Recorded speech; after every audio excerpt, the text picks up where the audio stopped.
Hello, this is a guy who likes fanfiction and is too lazy to read, so here is Indra in audio form. Check the description for the links to the author. Chapter 91, Paper Idols. Above Taki, land of canyons. Anko's summon was flying toward the Seven Tails. It would take a while to reach it, so the three others took the opportunity to recover some chakra. The only upside was that the creature was more or less subdued already. Which was also the downside. Anko mulled the situation over, considered how to play this one out. Conan was likely expending a lot of chakra. The others, little fools that they were chatting idly, trying to ignore the elephant in the room.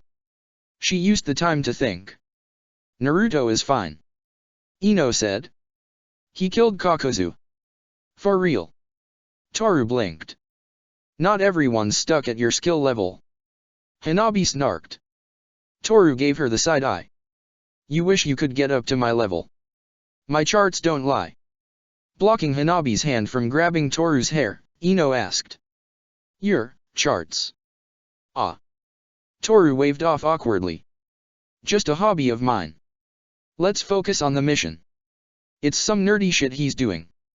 Ino-san. Hanabi nodded demurely. Ino barely held back a chuckle at the difference in politeness, depending on who the Hyuga was addressing. How do you even know about it? Ino asked. He leaves the damn things everywhere in the house. You guys live together? Ino blinked. Just, why? Me and little Hanabi are great friends. You shut your whore mouth. The younger woman shot back. Whoa, now that's very uncalled for. Toru chuckled. Ino shook her head, bemused. Even the looming form of the beast, far away in the distance, didn't seem to deter them from acting like this. You have to show us. Your sheets, I mean. Ino decided. If. I mean when we get back there. Ah. Toru nodded. Sure. Ino realized she was still holding the cloak Naruto had given her. She put it away, absent-mindedly. Toru blinked. How did you do that? Ino lifted an eyebrow. Do what? You just made the cloak disappear? Is it something it does? No, I just put it away. In a scroll. You didn't get a scroll out, though. But I did dash. Ino paused. She looked down, and just as Toru had said, her scroll was still where she had left it, deep in her pouch. How had she made the cloak disappear, then? And where was it? Just before Toru said the exact thing she was thinking about, she remembered the helmet. Ino reached for the link. And just like that, she knew she could get the cloak again. It felt like reaching deep into a pouch, of which you could not see the bottom, but simply knew what was in. The cloak manifested into her hands again, as she willed it. Or rather, a perfect copy of it. She could feel the original was still there, waiting in this sort of pocket space. And she knew she could retrieve it as well, if she needed to. She dispelled the cloak, noticing the chakra cost to manifest it or make it disappear was not that steep. Huh. That's pretty useful. Ino could think of a few applications already. It's the artifact's power. It's a way to store things, I think. That's the gist of it. I'll find out about its workings later.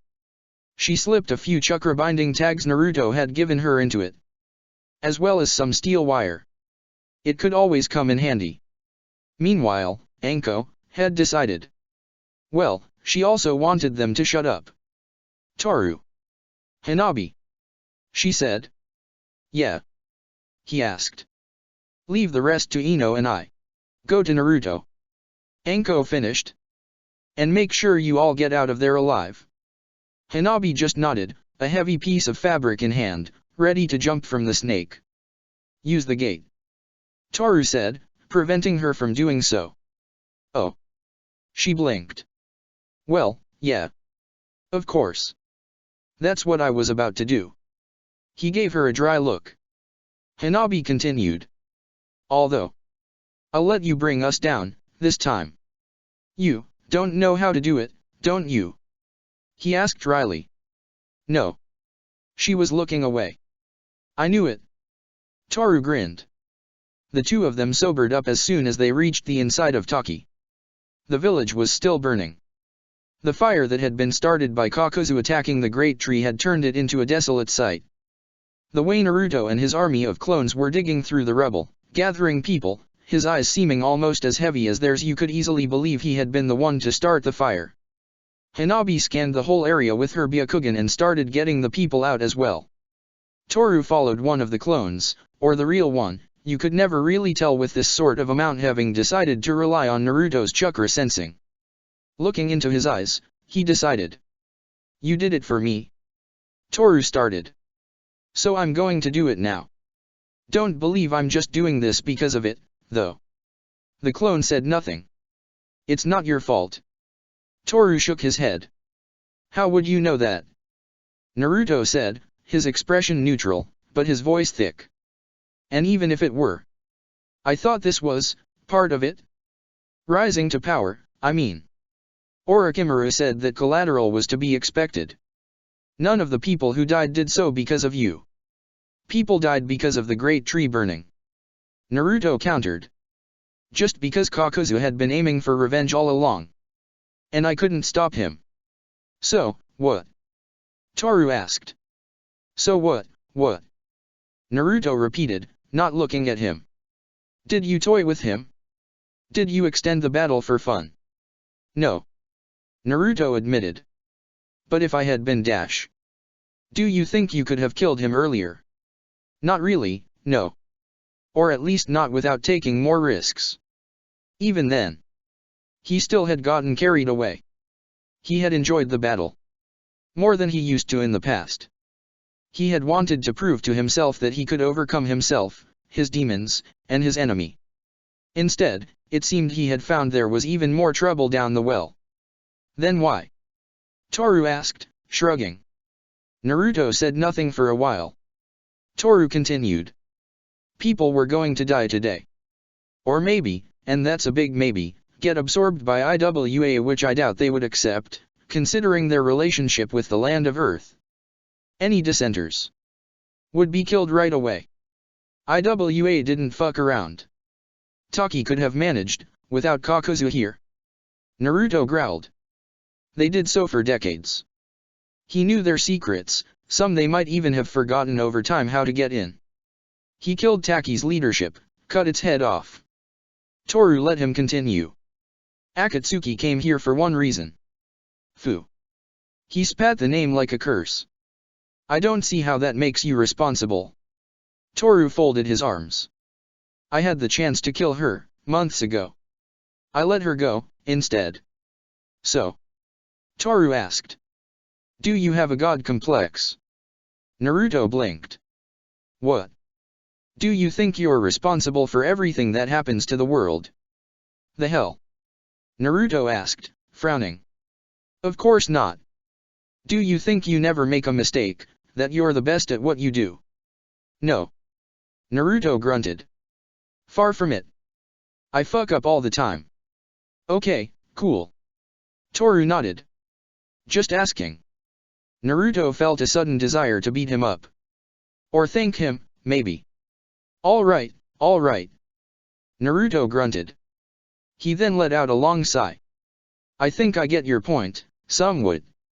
Also, do you really think IWA would have ignored the smaller village right next to them? One without the threat of the third strongest Biju. Naruto shook his head. No. Taki would have been wiped out in the 2 days following the announcement. Possibly by Konoha, even. Exactly. Toru nodded with a slight wince. But I think I get how you feel. Kinda. Do you? Toru gave him a dry look. I fought in the war. Having someone entrusted to you, no matter if they're older, younger, die. It's one of the worst feelings in the world. Naruto paused. Toru continued. You second guess every decision you made or didn't make. What you could have done to change that. Most of the time. There's no answer. It's something beyond your control. Toru gave him a sad little smile. It doesn't matter. You still lie awake at night and question everything. It will happen to you, too. Toru shrugged. I'd love for it not to be true, but we both know there are risks. I thought I made peace with that already. Naruto said. Toru chuckled. I tried, too. I don't think anyone can, really. You're right. Naruto nodded. And, thanks for that. You're welcome, I guess.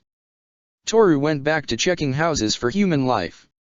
Maybe it was a good thing that Naruto had someone like Toru around to curb some of his worst tendencies, although some of them he exacerbated, to be fair. Naruto really had missed. Actually, scratch that. Toru chuckled.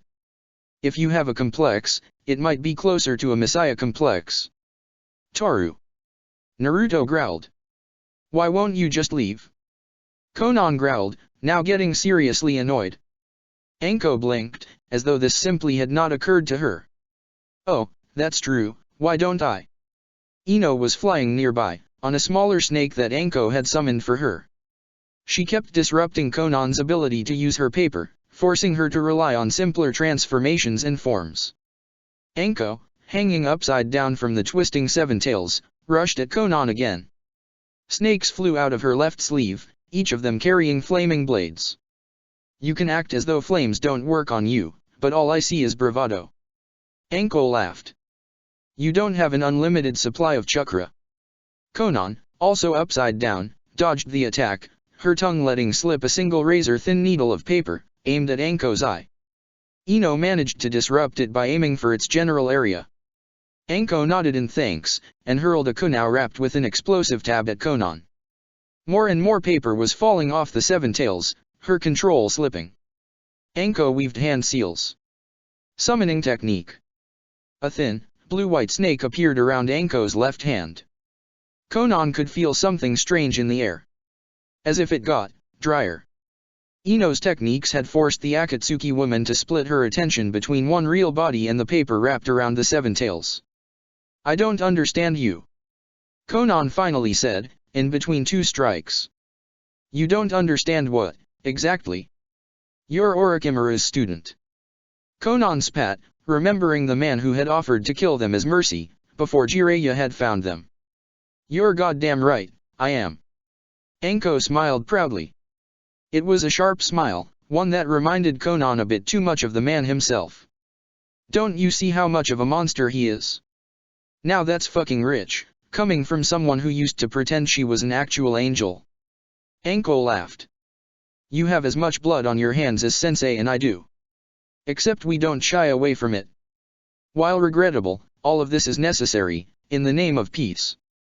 Konan said, no hint of remorse in her tone. Anko summoned a sword that she promptly set on fire. Ino went flying around the seven tails, wrestling large swathes of paper away from Konan's control. Blah blah blah. It's so fucking typical. I'm almost surprised you're not trying to recruit me, right now. Konan snorted, dodging under the why would I even bother? I think we know what to expect from Orochimaru or you. I tried to get Nagato to listen, back then, but he still saw some value in this horrible man. That was before. Anko grinned. Then you tried to kill him. If we can't get to the man himself right now. Konan started. I can at least take out his disciple. Aren't we basically cousins, as students of men who were teammates? Anko snorted. Oh well. It's all in the name of peace, right? In the name of peace, yes. Konan said, dark amusement obvious in her eyes. Both of them could admit the hypocrisy at play. Kiri Camp, Red Island, Land of Water. Kame and Shinji were talking, once everyone else was asleep. Both of them had tight expressions. It would look and sound like a normal discussion between comrades, the oldest of the two had made sure of it. The six tails is gone, then. Kame said. So it seems. Shinji grunted. It's time you go back to UMI, then. I'll tell the others you joined up with Kenta's scouting group on his request. She smiled. Will you stay here? Just a bit longer. I'm starting to wonder if the Mizukage is even alive at this point. Very well. I'll go as soon as I can, then. See you there. Shinji disappeared silently into the shadows, and into a gateway. Kame nodded. She had known the silent version of the warping ability would be very useful. She had an eye for talent, after all. And Shinji? Well, Sakura definitely was a diamond in the rough. Above Taki, land of canyons. Okay, this is clearly not working. Anko said, after taking one too many paper cuts. While Konan was no close combat specialist, she was more than able to manage 1-2 opponents. It was the same thing, to her. And her incessant barrage of dagger-like paper was a huge problem. Only Ino's ability had saved Anko from getting shredded. The problem was, Konan was even more dangerous at mid or long range. Anko felt Sakura's gauntlet disappear. The young woman had recalled it, then. Hopefully, nothing too bad was happening. Well, she could worry about that later. Right now, she had a fight to win. Anko's hand summoned another snake, aimed at Konan, who dodged it. She then used the snake as a grappling hook, pulling herself close to the aim ninja again. Her flaming sword caught Konan's paper one, setting it on fire, and forcing the woman to replace the outer layer of it. They traded blows, and Konan started to shift more of her body to paper again. That was the moment Ino chose to appear, her mind-body disturbance technique forcing Konan to abort her jutsu, grinding her teeth. Anko's sword cut through her cheek, burning the left side of her face in the process. So you can get hit. She grinned. Konan kicked her in the face with her shin by way of answer. Anko spat out a bloody tooth, cracked it with her left hand and threw the sharp part of it at Konan. Anko came in melee range again, where Ino's less precise jutsu would affect both equally. The Yamanaka flew away instead, resuming her task of untangling the beast from its paper bind. Konan was starting to realize she was breathing hard. Too hard. You did something. She said. Of course I did. Anko chuckled. But why would I tell you what it was exactly? Poison. Konan wondered. Anko didn't answer, sticking close to her. She was better than Konan with a sword, this much was obvious. If given enough time, there was no doubt who of the two would win. Still, she was also getting exhausted by the constant assault of paper weapons. She's staying in close range. Konan wondered. Why? Is it only because she believes she's at her strongest here? Then she realized. The snake around your wrist.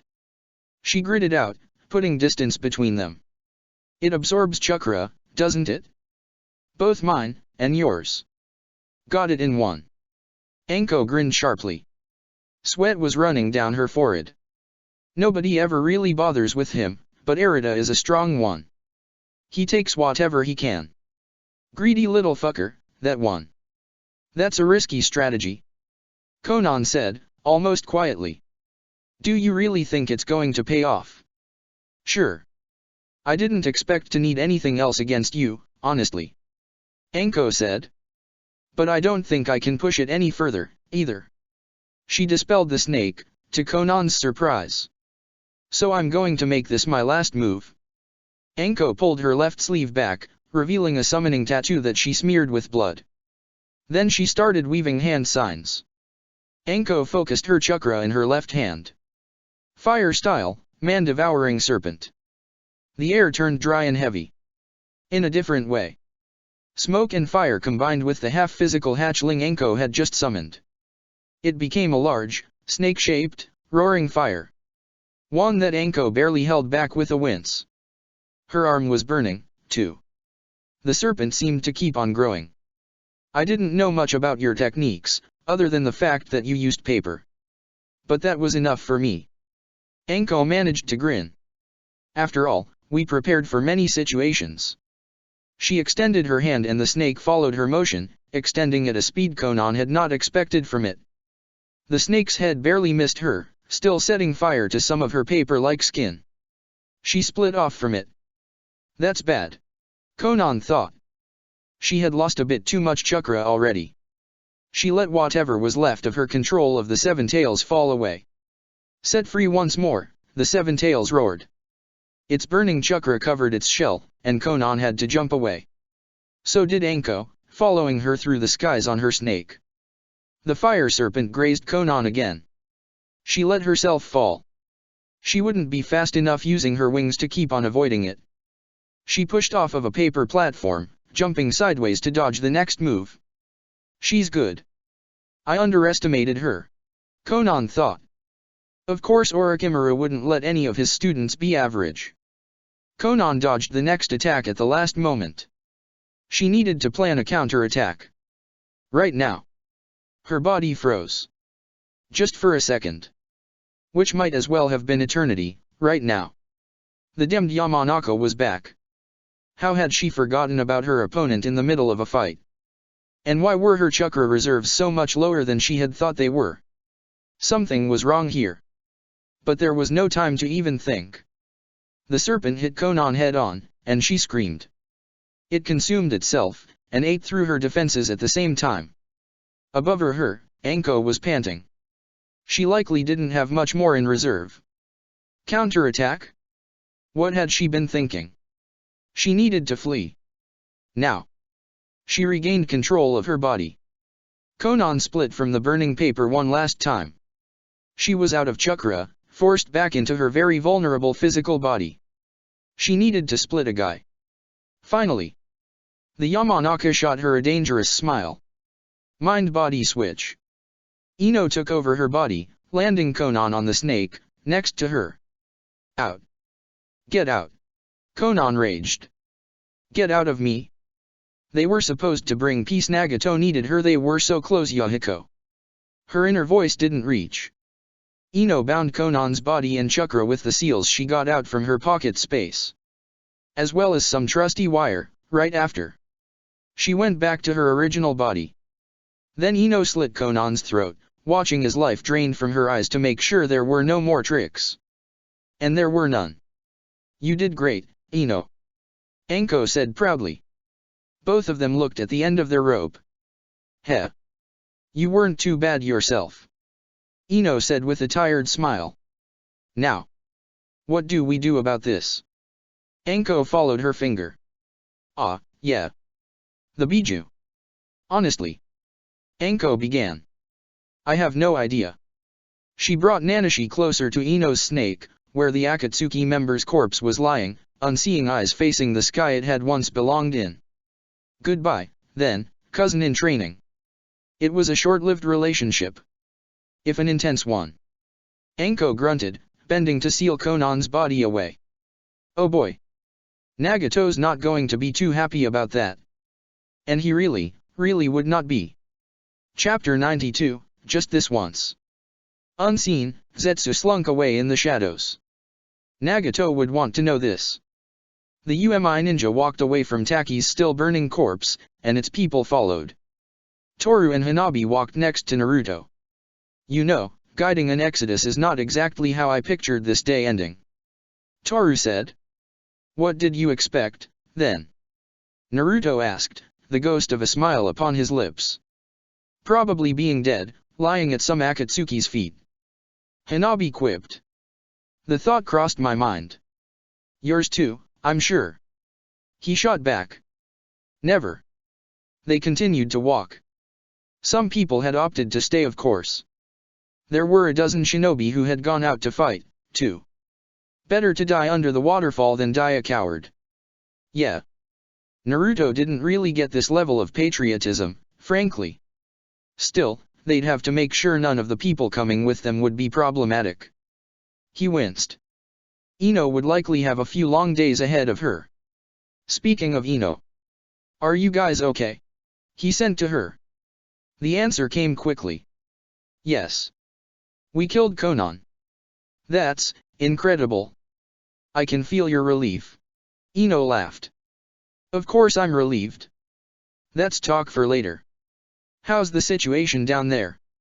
Could have been worse. We have a few hundred people to bring to UMI, though. I'm trying to figure out the best way to do so. Damn. To bring. Well. Sakura might be back in UMI, according to Anko. She can help. That would be great. Naruto allowed himself to hope. The Seven Tails is still up in the sky, raging. We had to get away from it. Yeah. I can still feel its chakra. If Karen was around. No.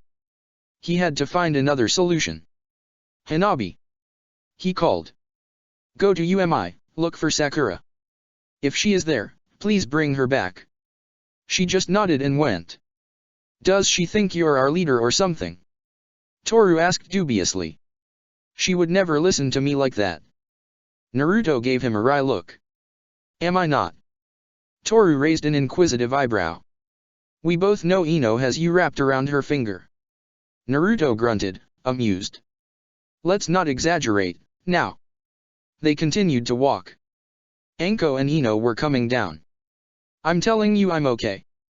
Ino laughed, pushing a frowning Naruto away. He nodded with a smile. All right, but we'll check on you later. I'm glad you're all right. Same here. Ino smiled. I'm glad for the worry. Anko deadpanned. Were you here too, Anko? Naruto smiled and the woman threw her head back, laughing. You've become such a shit over the years. I couldn't be prouder. She mimed, wiping a tear away. Naruto chuckled, before turning serious. He cleared his throat. There's still something we need to do. Naruto said, looking toward the sky. The clouds were painted in shades of orange and green, courtesy of the Seven Tails. But how? Ino asked. There's only one way we can do it right now. Naruto said, exhaustion apparent in his eyes, despite his confident smile. If it doesn't work, I guess we might as well let IWA handle the matter. Which would be bad, likely. Resulting in either Suna or IWA gaining a Biju, or unprecedented destruction, that he didn't wish on anyone, not even IWA. Anko looked at him. She had guessed, likely. Ino did, too, but considering she could read his thoughts whenever she felt like it. Yeah, I'm leaving it all to you. Naruto said. He turned toward Toru, who just stood there, with a dumb expression. No way. He muttered. No fucking way. Don't be so surprised. Naruto said, letting out a chuckle. Me? Stop a Biju? Yes. Naruto nodded. The Seven Tails has not broken the seal. And even if it had, I don't think I could seal it as easily as we did the One Tail. That means that you're our best bet. Plus we did it when we were, what? 13. You'll manage. Do it, Toru. Naruto repeated. Stop the beast. I can't. He shook his head. To Naruto, his self-doubt must have been obvious. You're wrong. Naruto shook his head. You're saying this because of Sasuke. Toru shot back. Or Shisui, even. I barely even know who the fuck Shisui is. The blonde said, waiting expectantly. Naruto just looked at him, with eyes that seemed to know a bit too much about Toru's inner monologue. Don't. Toru spat. I'm not my brother. And I'm not either of my cousins. Toru said hotly. Nobody's asking you to be. You're you. Toru paused, and gave him a long look. Even then. Are you afraid? Because of last time? Naruto asked, with sharp eyes. There was understanding there, too. Toru shook his head. That's part of it, but mostly I. You really don't think you can do it? Naruto finished. Toru sighed. Yeah. There was a moment of silence. Do you trust my judgment? Naruto asked him. HMPF. Toru snorted. Most of the time, I'd say so. Toru answered. Why? Because I think you'll do just fine. Scratch that. Naruto said, with a smile. I know it. He stared at him, with complete faith in him. Man, what a fool. Why? Toru thought. Because I'm Shisui's brother. Toru asked him again, and you could almost feel his need for the answer to be something else. Anything else? Naruto shrugged. Nah. He shook his head. No, because I believe in you. That's it. Toru didn't trust his voice. I know what you can do. Sharingan or not. Fancy Mangekyo or not. A small smile began to grow on Toru's face. And there was something else. Ah, man, my fucking allergies are always acting up this season. Toru looked away, wiping his eye quickly. Do you believe in me? Naruto asked again, with a cocky smile. Yeah. There were no jokes for once. Then believe in yourself. Naruto grinned. Toru paused. You're goddamn right I will. You really know what to say to people now, don't you? Ino asked him, once Toru flew away on Anko's summon. She shot him a half-glare. Such a smooth talker you've become. Naruto shook his head. I meant every word of what I said. He can do it. Naruto. Ino said, taken aback. But yeah, my sweet-talking abilities definitely worked on you. He grinned. Oh, fuck off. How did you stop a tailed beast? The creature was roaring in the sky, its voice carrying the promise of retribution. For the second time of his life, Toru mulled this question over. Last time had gone, almost decently, considering the circumstances, really. Not counting the shit with the Akatsuki right after. He hadn't found the answer since then, and to be honest, had preferred not to think of that night. Never mind the fact his Sharingan would never let him forget. His dead eye sometimes seemed to be stuck permanently there, if the flashes that came to him during his dreams were anything to go by. He could feel the same fear deep in his stomach. That he wouldn't be enough. That someone else could do better. That he'd fuck it up for everyone, and that his friends would die because of him and that. Except there was no one else. Toru took a long breath, and continued to come closer to the raging Biju. So. How did you stop a tailed beast? For Toru, the answer started with facing it, man to rampaging chakra being. And staring it in the eye, telling it was time to take a little break. And there he was, up in the sky, facing the third strongest creature on earth. His sword was held in his right hand, and his Sharingan was spinning. There was no time for doubt. The slightest hesitation meant death. And likely, not just his own. When Toru spoke, his chakra was almost burning, but his voice was cold. Back off. The Biju's crushing presence receded. The tomo of the Sharingan appeared behind the helmet-like shell, swirling. The seven tails turned into Fu, once more. Toru caught her. Harano Sakura was suddenly there, her hair sticking in every direction. Her lone green eye still looked halfway into a nap, and she looked grumpy by any account. Naruto had rarely been this happy at seeing someone. Sakura, though, froze when she saw him. And she avoided meeting his eyes. Why? Naruto thought about it. He knew her well, and the only thing he could think of. Oh. Naruto wanted to roll his eyes. Sakura likely felt responsible for not having managed to get him out of Kumo right away. Because she hadn't realized how to lend her gauntlet to someone else earlier, like she had lent it to Anko once she had realized that she could, more recently. The same way Sasuke had lent Toru his sword, so long ago that Naruto had almost forgotten that the blade Toru was carrying was not actually his. That she hadn't been able to realize that if it were possible for one artifact, it could be possible for all of them. Never mind the fact that he himself had managed to get caught and imprisoned in Kumo in the first place. He had messed up. So she felt guilty?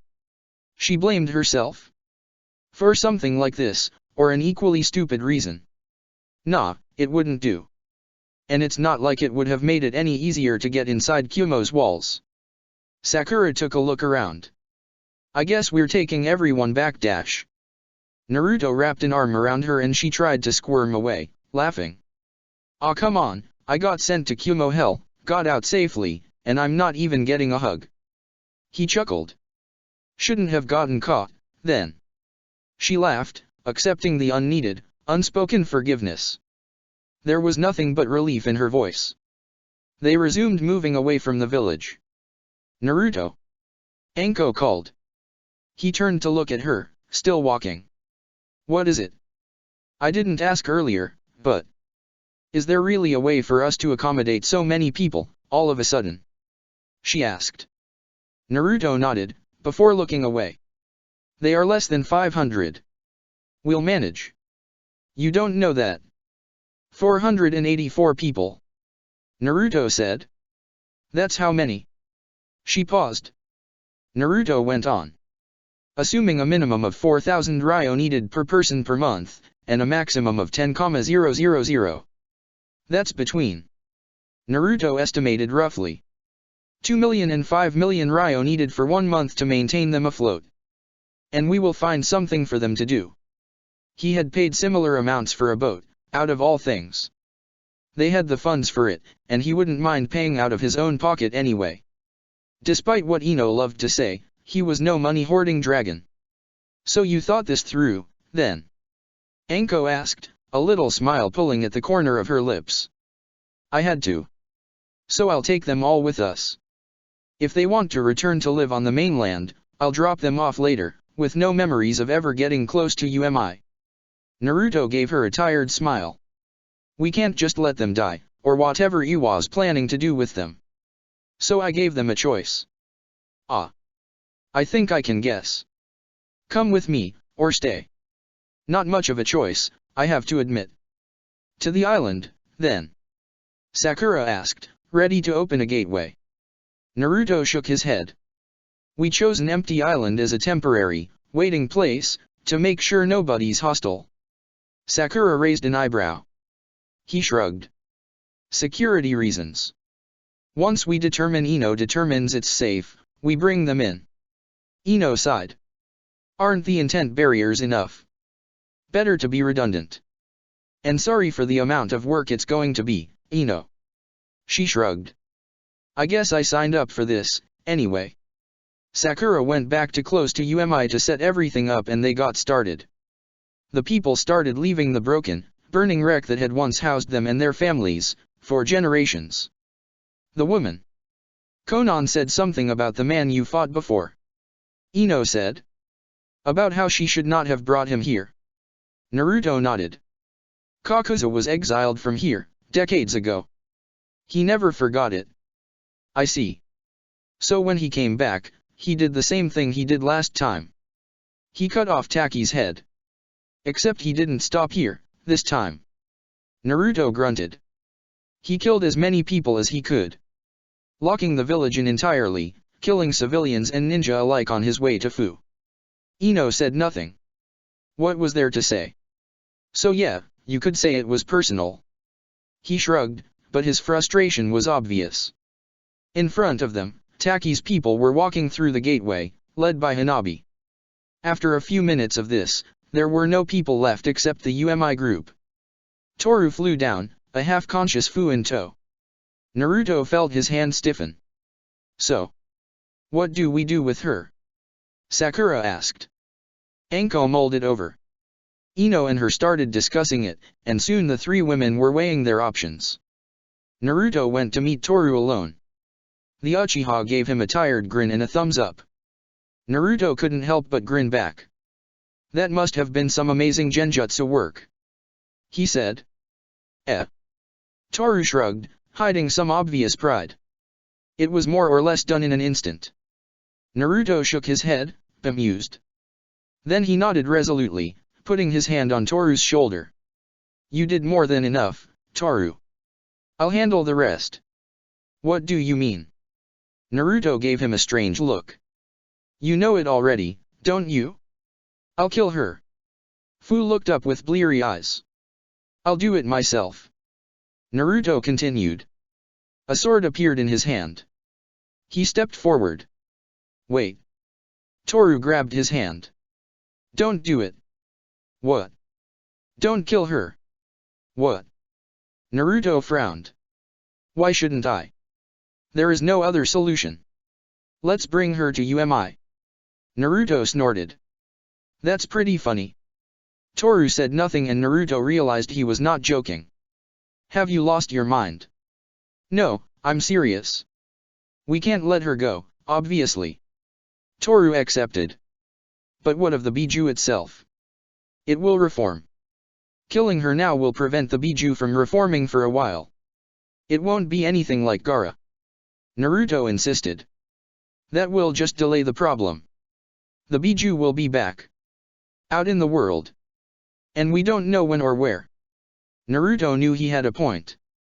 It could be months, years, or just weeks.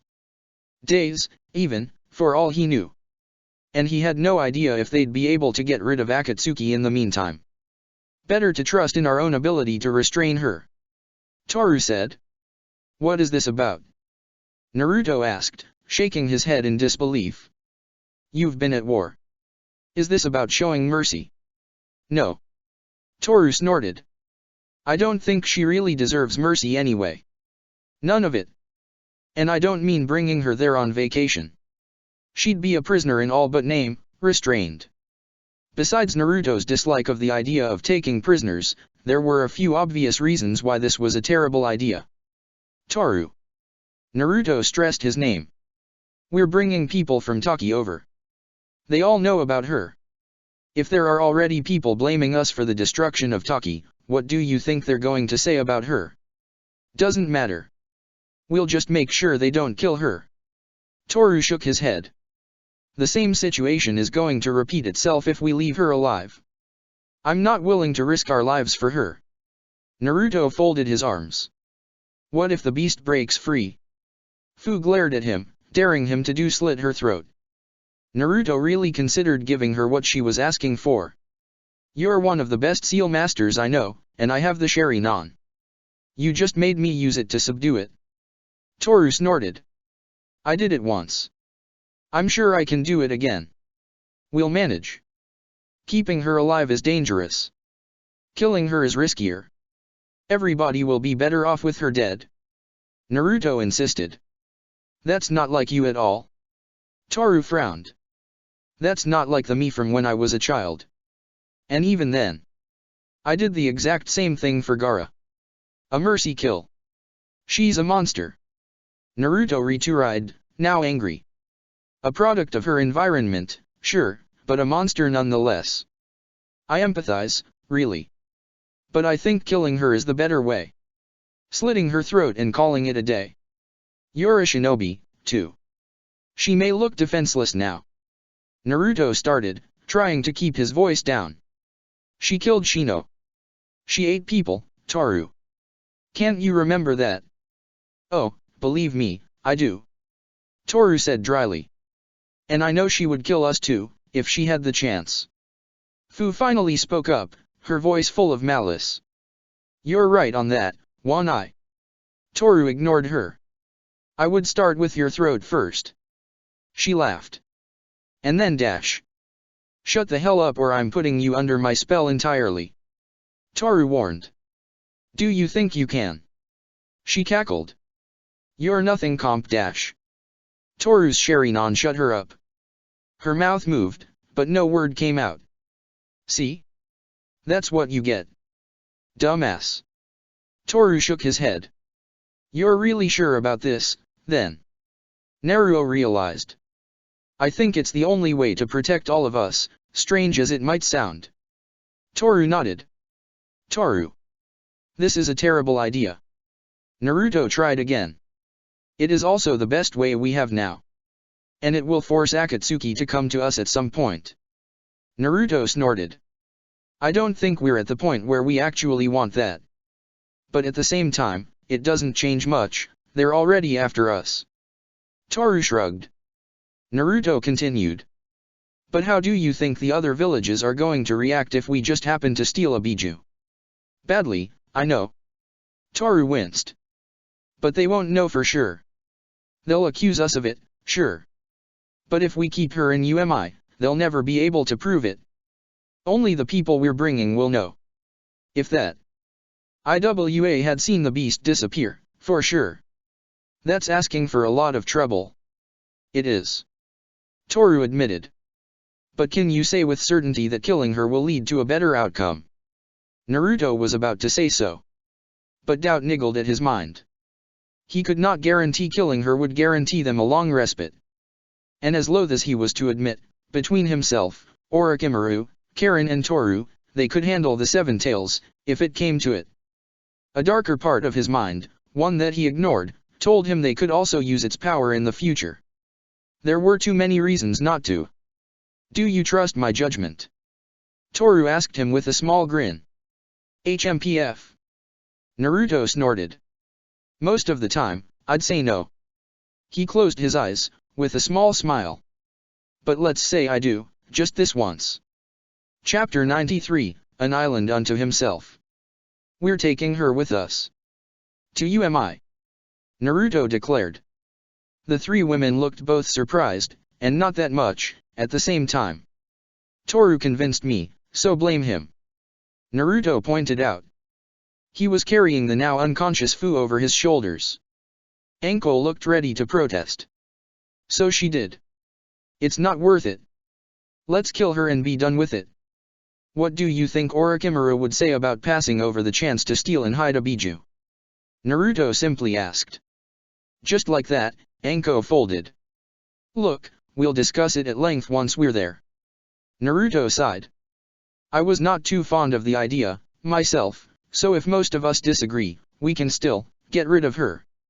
One way or the other. It might be better to keep her alive, then. Ino frowned. But dash. Once we're there. Please.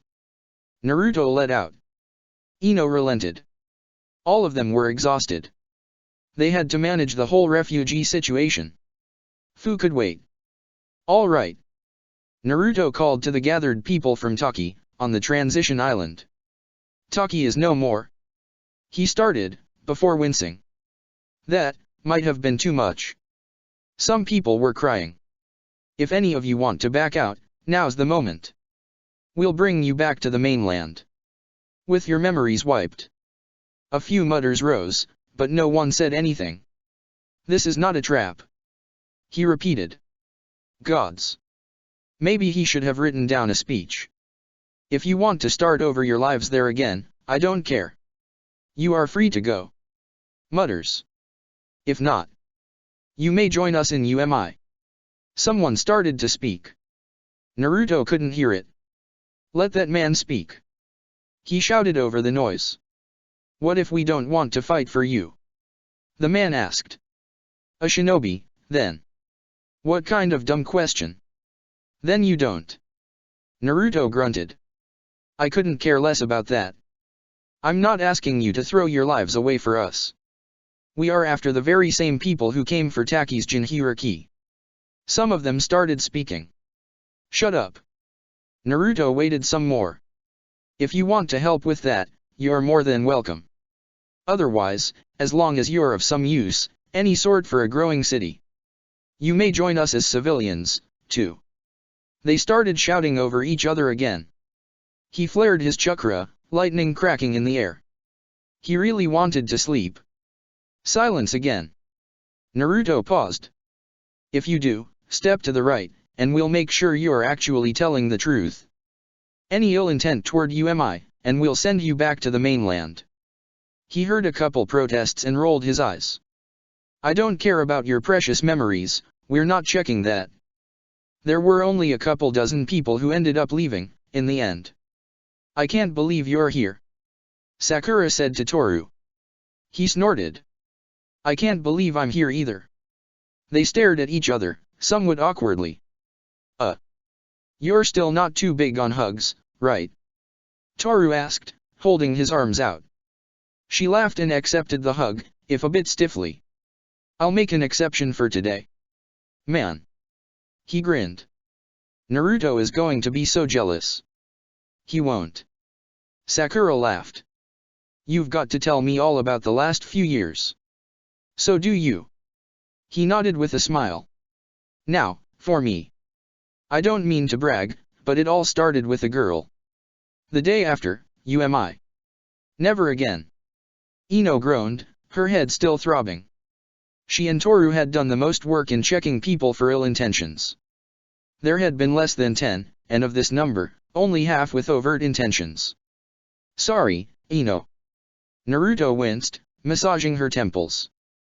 Can't guarantee you it's the last time, either. Don't tell me we're going to become some sort of small village protectors. Naruto chuckled. No. But if there's ever a situation where we can help. I know. Ino smiled. I was only joking. She looked up at him. You know, you actually have a pretty soft heart, underneath all that dash. Muscle. He grinned. Oh, yeah. That's totally what I was going for. She deadpanned. Not that she minded the very tight black turtleneck he was wearing. Her eyes roamed down. Oh please. Sakura groaned, reading a book on the other side of the room. This is the living room, go make eyes at each other somewhere else. Naruto just chuckled. Weren't you sleeping, 1 second ago? Ino asked. It's called a power nap. Sakura shot back. What's the point of a long one, if it makes me sleep until tomorrow? Long-faced rat. Why doesn't she go and get laid, somewhere? Ino thought. You realize I have to hear your thoughts now? The turtleneck comment was enough. Sakura thought grunted. And I'm not even going to pretend I understand why you guys are having sex, now. Ino had set the link up. And promptly forgot to close it off, mostly not that she would admit it. There was no way any of them wanted a constantly open link. Sakura and she needed to practice with it, anyway. Might as well get it out of the way now. Then you know exactly what I think. Ino shot back. Sakura rolled her eyes. Gets laid once and then promptly proceeds to make a mountain out of it. That's classic Ino. Naruto didn't necessarily get why Ino jumped Sakura, or where she even found the strength, considering the state she had been, 1 minute ago. Naruto and Toru headed to another remote island, the one where they had left Fu the day before. They would have marked it, too, but the risk of someone coming across an openly hostile Jinhiriki, even if she were restrained, was too high. They passed the city, where both of them had Cage Bunshin running about, helping move supplies around, since neither of them could use Earth Release. I have to say. Naruto started. I really hope you didn't bring Fu along just because you're really into tanned girls. Naruto deadpanned. Because I don't think this is wise, if so. What? Where did you get the idea? Toru asked, looking outraged. Naruto snorted. You have a type. Akemi, recently. Saki. Chiko too, back in Konoha, according to Ino. That girl you said you were dating, once, as well, forgot her name. And I remember that time in Ichigo, that girl you danced with. You didn't shut up about her for a while. I was 12. 12. Toru said hotly, cheeks red. Yeah, exactly. Naruto nodded sagely. It probably started there. Can I ask you something unrelated? Naruto asked again, once Toru was done ranting about the price of art supplies on the mainland. Go ahead. Why do you doubt yourself so much? And you call me blunt, huh? Toru grunted. Naruto shrugged. What was the point of dancing around the topic here? So. Man, I think you'd doubt yourself too, if you grew up surrounded by people who made becoming a chunin at 12 seem late. Toru said dryly. Naruto had expected something like it. The old man said he had become a jonin at 9, so I get the feeling, some would. Naruto said, nodding. Toru blinked. He paused. At 9. Yeah. I think he might have lied. What? Why? Naruto frowned. Well, the youngest jonin Konoha ever saw was. Toru started. Well, my brother, at 11. Followed by Kakashi-sensei, at 12. Naruto stared off in the distance. Then he started cursing. They reached the chain of tropical islands after a while. They didn't have to look for Fu for long, since she was currently trying to fish with her bare hands. Her mostly sealed chakra network was likely not doing her any favor. She turned to look at them, once her now less sensitive ears picked up on the sound of their feet on the sand. You. She growled. Come to gloat. Nah. Toru shook his head. Just the thought of you having to take a shit in the woods is enough to keep me happy. She glared at him. To finish the job, then. She spat. Go ahead. I don't care. I'll do it myself. She said with a mad grin. You're trying to bait us into finishing the job. Toru remarked. No, that's not it. Besides, we're not here to kill you, nor to discuss your delusional ramblings, today. Naruto said, staring at her. Then what is it going to be? Fu spat. Have you come for Kome? I won't let you take him. Hmm. Naruto almost smiled. So you have something you care about. She grunted, feeling as though she had been had. And since you're not entirely sure what's going to happen to it when you die, you won't actually kill yourself either. Toru said.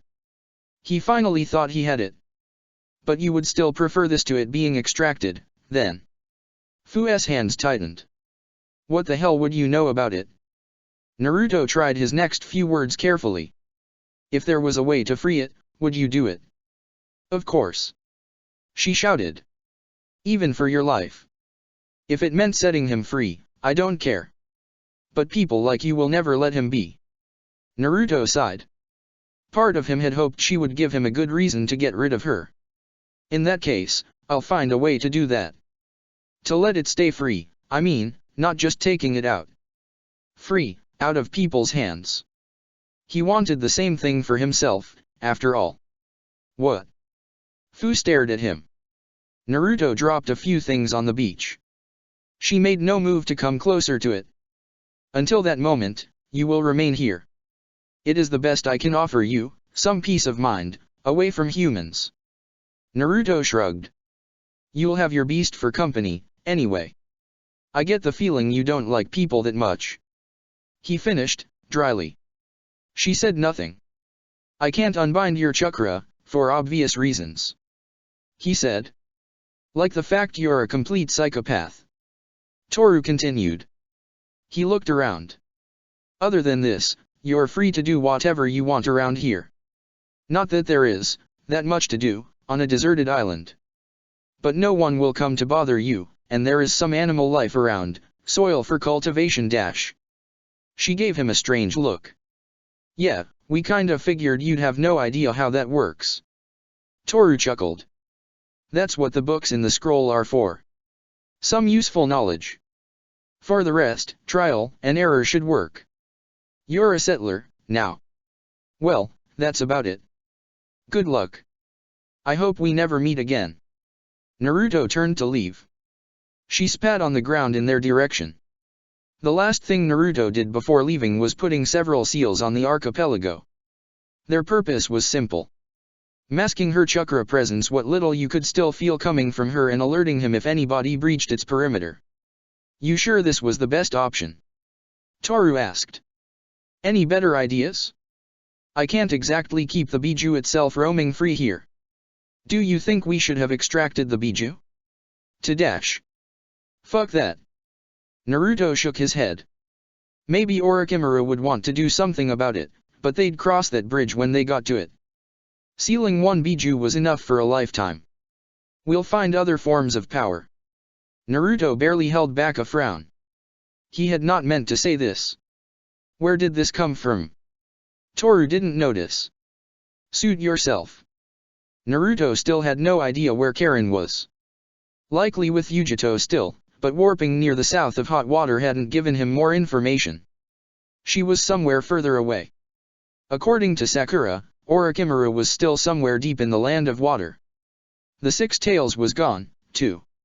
In the meantime, he and the others trained, mostly. When they were not helping building the village up.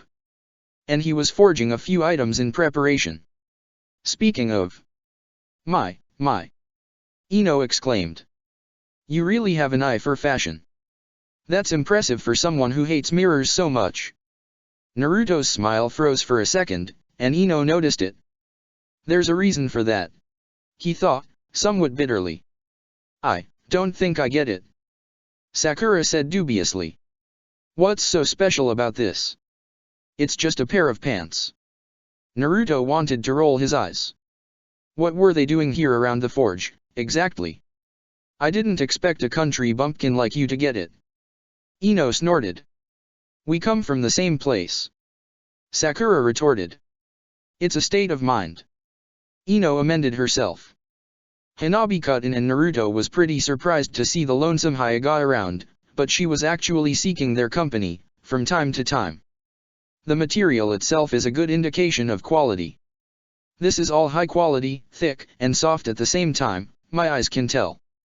The colors are incredible, which is probably due to the fact that they are actually changing to whatever he decides to weave in.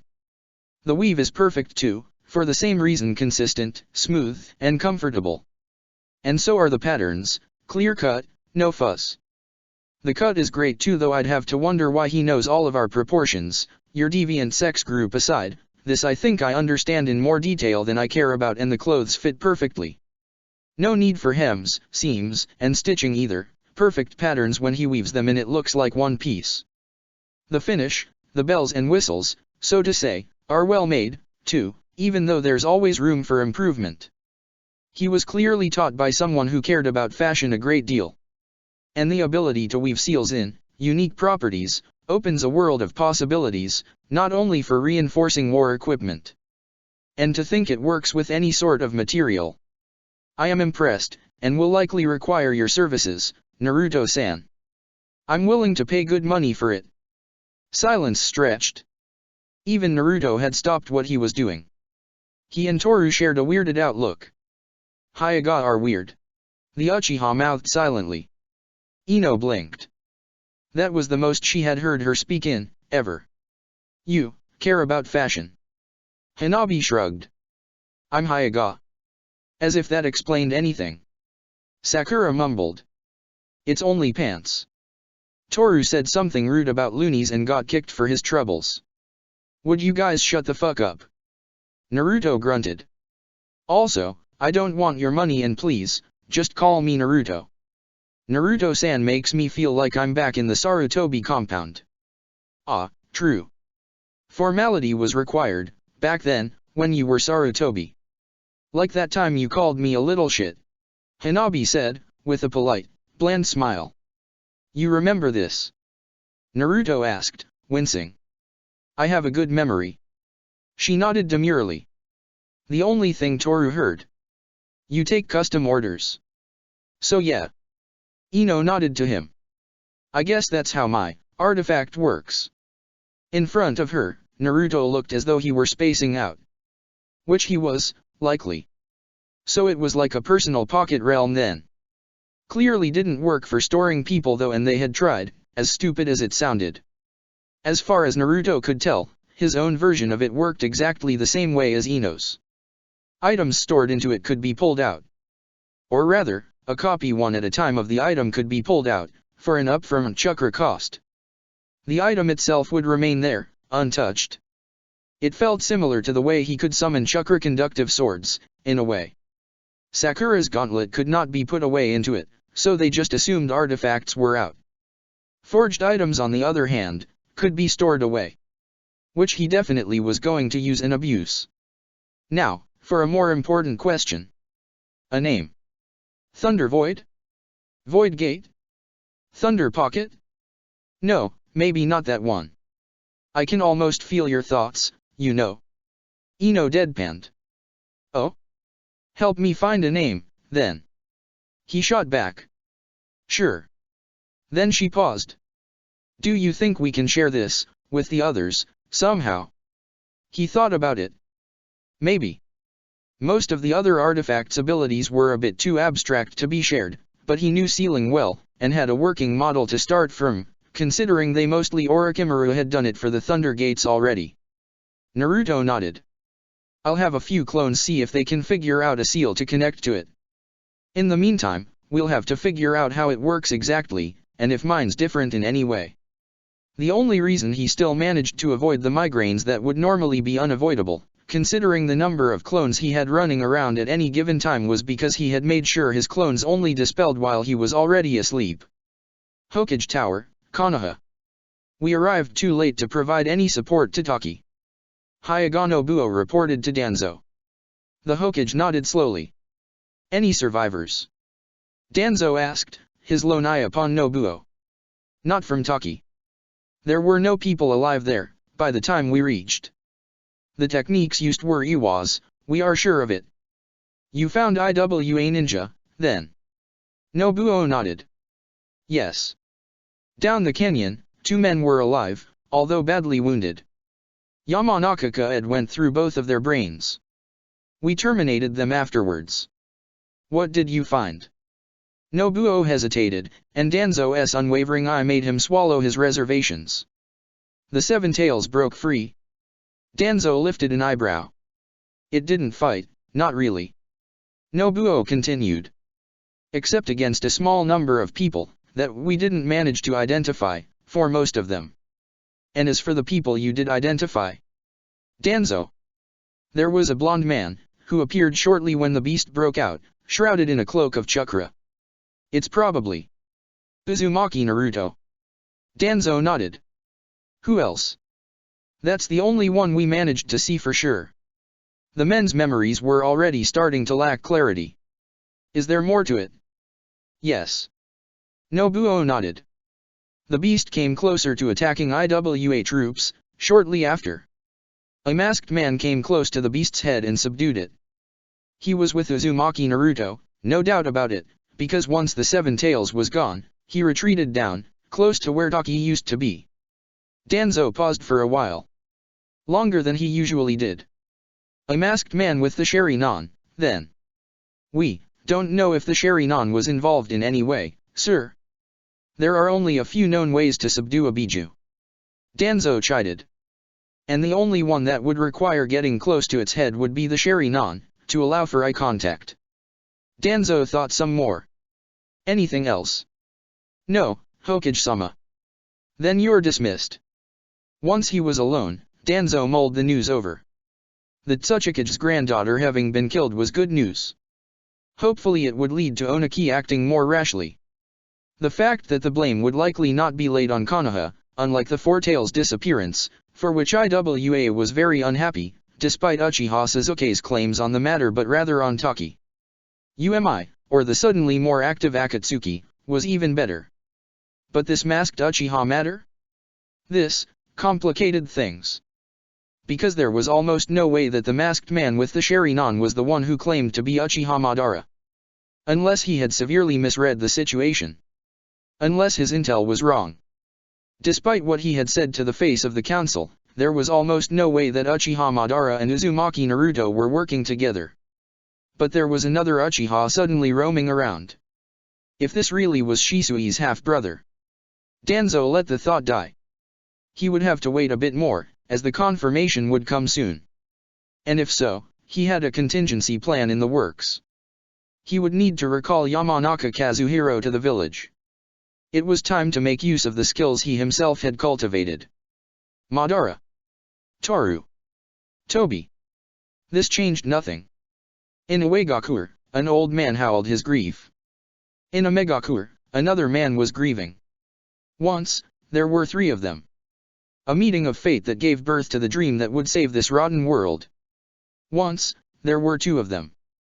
A twist of fate that left the survivors broken, their dream corrupted by grief. Once, there was one.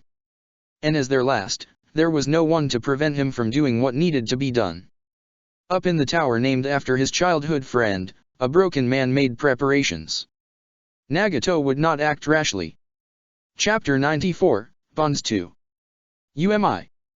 Besides building more and more houses, there was nothing urgent to do for UMI, Naruto thought. And the fact that it seemed less than urgent said something in itself. In exchange for having the others do most of the island work, Naruto forged a few items for them. And right now, he was questioning whether this had been the right idea or not. Well, if Hanabi got a fancy dress, I see no reason you wouldn't help out your oldest friend. Toru laughed. That's Ino, though. Sure, sure. Toru waved off. Doesn't matter. Naruto sighed. What do you want? Can you make? Toru seemed to think for a second. What is it?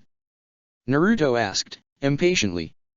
Can you make me a black leather trench coat and some steel-toed boots to go with it, please? Women all over the world are waiting for it. I can't do that to them. Naruto groaned in disgust. I'm not making you a fucking leather trench coat. Nor steel-toed boots. That's... Hell, I'm not even sure which one is the worst offender. Biwako and Orochimaru had drilled into him the importance of fashion. By now, he at least knew what not to do. And this ranked pretty high on the list of crimes he simply wouldn't commit. Why not? They make kicks more powerful. Toru said, face blank. No they don't. Where did you get this idea in the first place? Toru frowned. Fine. Fine. I'll settle for a long white coat with the kanji for power and speed demon written on its back. Or Toru, maybe. Toru nodded in satisfaction. Naruto groaned again. Was he seriously going to have to work on this shit? Then he only noticed the mischievous glint in Toru's eye. You were fucking with me, weren't you? Of course I was. Toru cackled. I'd love some decent battle armor, though. Like Sakura's new one. He had thought that Sakura, at least, wouldn't ask for complicated things. Naruto had been wrong.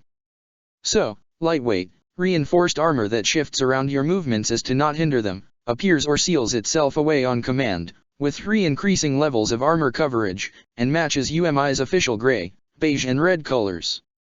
Yeah, that's the one. Toru nodded frenetically. Oh, thank you. This should be easy. Naruto said sarcastically. Anything else? Nah, that's good enough for me. Toru turned to leave. Then he shot a look over his shoulder. On second thought, the trench coat and steel cap boots still sound like a great idea. You sure I can't convince you? Toru asked, with a straight face. A vein almost burst on Naruto's forehead. 2 days later. Behold. Naruto called, later in the morning. He was holding out a heavy-looking, nondescript cloak that seemed to be made out of many different fabrics. That's a nice one. Sakura cheered. I love what you did with it. Naruto held back a sigh. Such lack of taste. That's the base form, it's not supposed to be anything special yet. Oh. Sakura deflated. Ino choked back some laughter. So what is this? Hanabi asked. I call it. Naruto started. The cloak of shifting. Ah, I think I got it. Toru beamed. It helps you dodge attacks. I want one, please. That's not it. Naruto said, shaking his head. Does it allow you to transform into animals? Sakura asked. No. Humans, then. No. He frowned. Ah. You can teleport with it. Ino tried. No wait, that makes no sense. None at all. Is it a cloak that can change style, color, and design? Hanabi asked, trying not to sound too interested. That's actually pretty close. It can do that, but its main purpose is to shift to 5 programmed outfits embedded into it. You can change what they are at any point, and it's self-cleaning, too, though you may wash it if you feel too grimy about that. I made this by weaving most fabrics I could find together, so there's no big limit on what it can shift into. The unused fabrics will seal themselves away inside the cloak for the time being. So. Yeah. Be creative, feel free to experiment with it. It might be a bit clunky to program the outfits, so tell me how to improve that, later. Naruto explained, seeing their dumbstruck faces, particularly Hanabi's. He continued. Oh, it's a bit more solid than a cloak normally is, but I wouldn't use this to replace armor still. For this there's, well, the actual armor. No particular properties, besides that. Any questions? Did you make this because Toru spilled the secrets of where he got his clothes to Haru? Hanabi asked. Shut your dirty mouth. Toru shot back. I didn't know she would talk to other people about it. Of course he did. Haru couldn't keep a secret, everyone knew it. Something like this, yeah. Naruto said. Also, 'cause you guys got too greedy with asking for equipment. This at least, I can easily make in large amounts. Hanabi blinked. Why is that? Naruto shrugged. I just bundle a ton of the fabrics, weave the properties in, and then cut some cloaks out of the huge cloth, cutting each individual cloak's link to the rest of them. So that they each become singular items, rather than just a big part of a whole. Huh. Hanabi just said numbly. Okay. Anyways. Naruto pretended to yawn. All this work made me a bit sleepy. I'm going to take a nap. He threw the cloak in their general direction, as if it were worth nothing to him. Whoever wants the first one can have it. He declared, hiding his grin. He knew exactly what would happen. And just as he had predicted, all of them lunged toward the item that suddenly seemed to be the most precious thing they could get their hands on. He laughed all the way to his bed, hearing them fight over it. "Behold!" Toru called, a bit later. He put several cards down on the table. Sorry, Toru," Sakura said, wincing. "We don't play cards anymore. Karen's orders. This is not a card game. It is a true, authentic ninja tool." Toru grinned. "Cards? This sounds familiar," Ino said. "Did you get the idea from someone else?" Toru winced. "Maybe. Mine are better, though. Nobody cares about things like mission records and all that. That's nerdy shit." Hanabi lifted an eyebrow. "So what's on them, then?" Sakura asked. Toru started to chuckle, lowly. "Mysteriously. The most important thing for a shinobi," he declared grandiosely. "A sharp knife." Naruto deadpanned. "Nah. A even sharper mind?" Ino asked. "No. Eyes that can see reality," Hanabi declared. "No. Figures you wouldn't value that, considering you're half-blind." She chuckled. He glared at her. "I'm talking strength. I'm talking might. I'm talking skill." He slammed a specific card down on the table, and they all huddled together around it. "That's why you had me figure out a way to read your messy handwriting, convert it to data, and how to send it to something else." Naruto grunted. "What a waste of time." Toru nodded proudly. "That's right. Here's our example." There was a drawing pretty cartoony of the person the card was about. It read like this. Sarutobi Asuma, cool beard and attitude. Ninjutsu, 4.5. Taijutsu, 4.5. Genjutsu, 3.5. Intelligence, 4.5. Strength, 4. Speed, 4.5. Stamina, 3.5. Hand seals, 3.5. Total score, 32.5. "Is this accurate in any way?" Ino asked. "And I guess it's based on a maximum of 5 points per category." "That's right." Toru nodded. "And they're as accurate as it gets, since I made them." "You mean to say they're going to be entirely biased, then?" Hanabi said dryly. She looked at the others. "I tried to warn you. What's the use of it? Ninja are more than just numbers on paper. Just because you have higher stats than someone else doesn't mean anything at all. You'll still lose if you meet someone whose strength is your weakness." Naruto grunted, standing up to leave.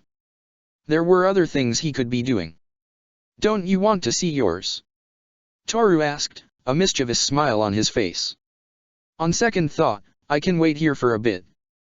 Naruto sat back down. Toru just shot him a mocking smile. "Now, of course, I can only speak for people I've seen fight. That's why you'll help me complete my collection, of course. Let's start with Akimichi Koji, Greatest Wingman. Ninjutsu, 4. Taijutsu, 4. Genjutsu, 1. Intelligence, 2. Strength, 5. Speed, 2.5. Stamina, 4. Hand seals, 1.5. Total score, 24. Man. Naruto started. Intelligence. 2. I thought he was your friend. Toru shrugged. The cards don't lie, was his excuse. How much is a ninja dog on your intelligence scale?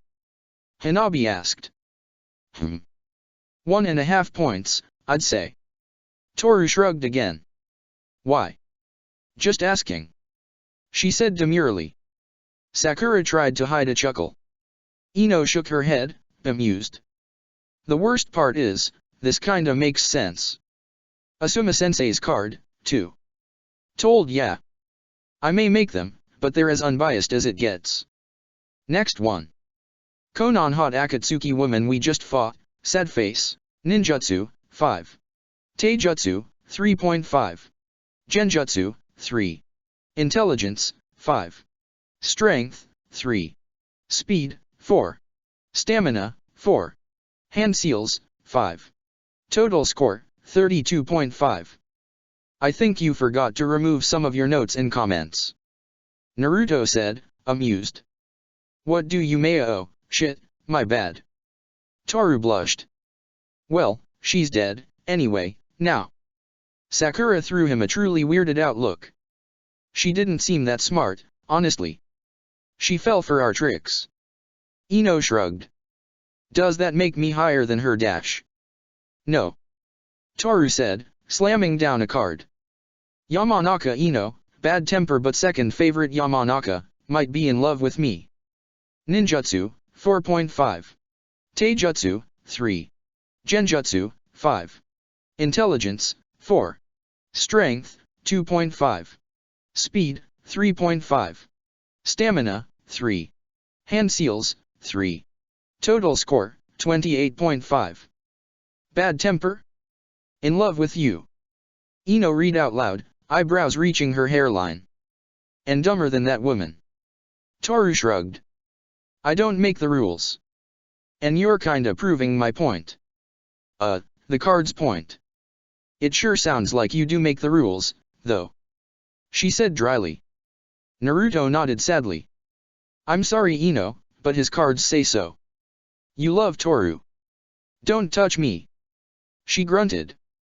Next. Toru called, ignoring her. And Naruto, too. He could notice sarcasm when he heard it. Haruno Sakura, strong confident woman, probably has a crush on me.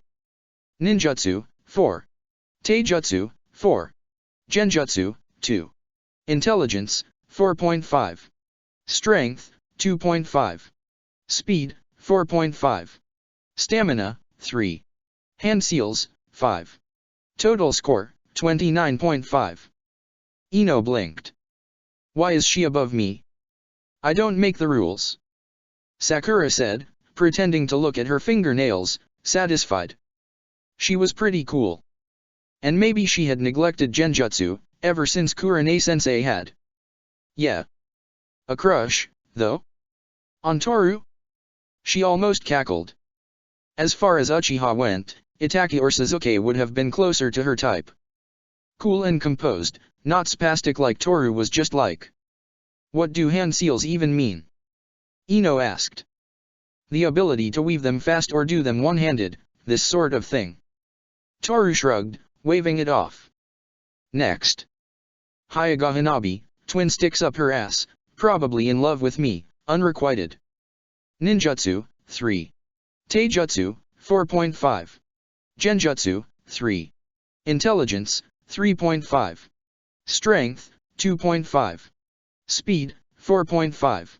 Stamina, 3.5. Hand seals, 3. Total score, 27.5. Hanabi said nothing. Her rage was simmering, though. Yeah, let's go for the next one. Toru called, wisely. Mitarashi Anko, Mommy Red Heart. Ninjutsu, 4.5. Taijutsu, 4.5. Genjutsu, 4.5. Intelligence, 4. Strength, 3. Speed, 4. Stamina, 4. Hand seals, 4. Total score, 32.5. Any particular fetishes we should be worried about? Ino asked dryly. Nothing I'm willing to admit, and you're all too young to hear it anyway. Let's, move on. Toru winced. I'm starting to think you left these comments on purpose. Naruto said, looking unimpressed. Toru just gave him a short, amused glance. Now. Why would I do that? Uchiha Sasuke, the fun cousin. Ninjutsu, 5. Taijutsu, 4.5. Genjutsu, 3. Intelligence, 4. Strength, 3.5. Speed, 4. Stamina, 5. Hand seals, 4. Total score, 33. Huh. Naruto said. That makes him pretty strong, right? Toru laughed. You could say that. He's one of the best in the village. Want to see yours? Well, I thought you kept it for later to keep me hooked, but sure. Naruto said. But you are hooked already. Uzumaki Naruto thinks he's very cool, rarely is. Ninjutsu, 5.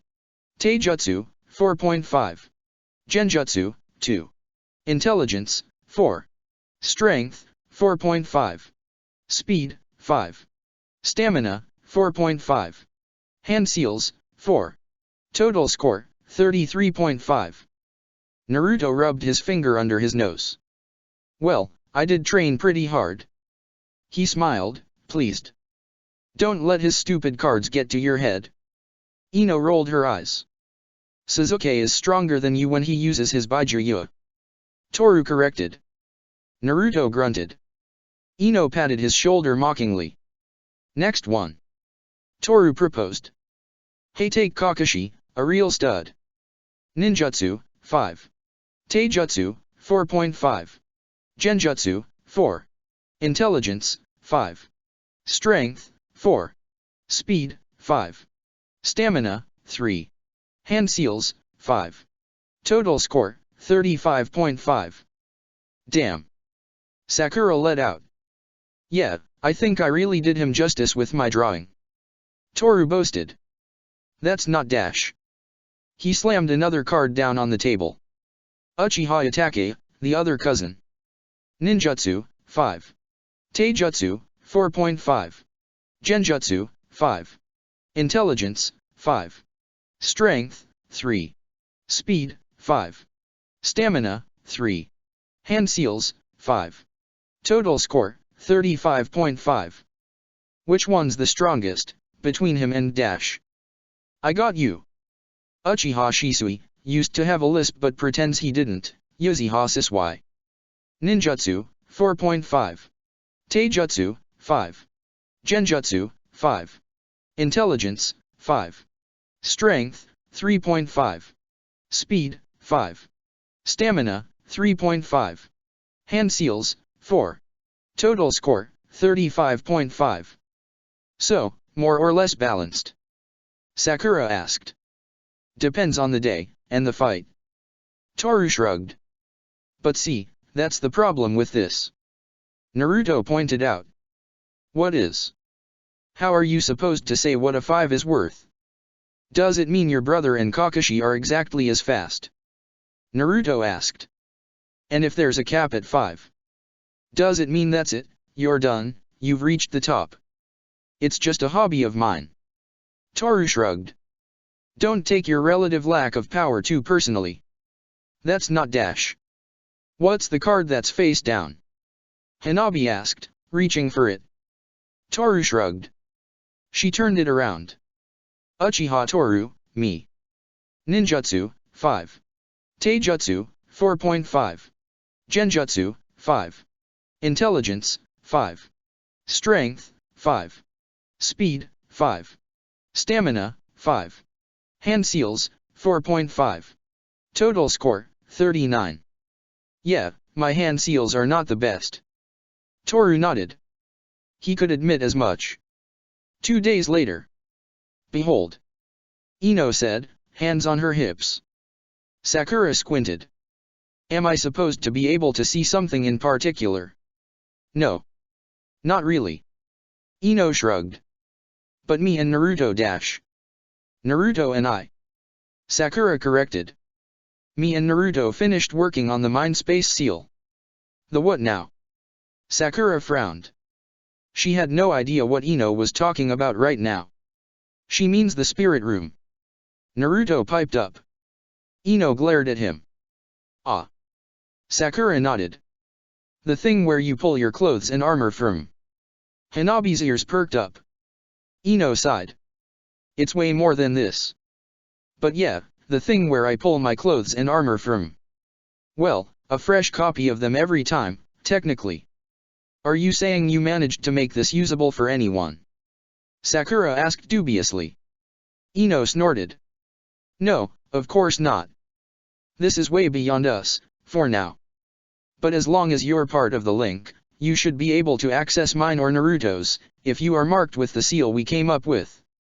Just give us your stuff, and we'll store it. Another seal? Hanabi asked. Then she shrugged. It requires being part of the link anyway, so I'll skip. Understandable. Ino shrugged.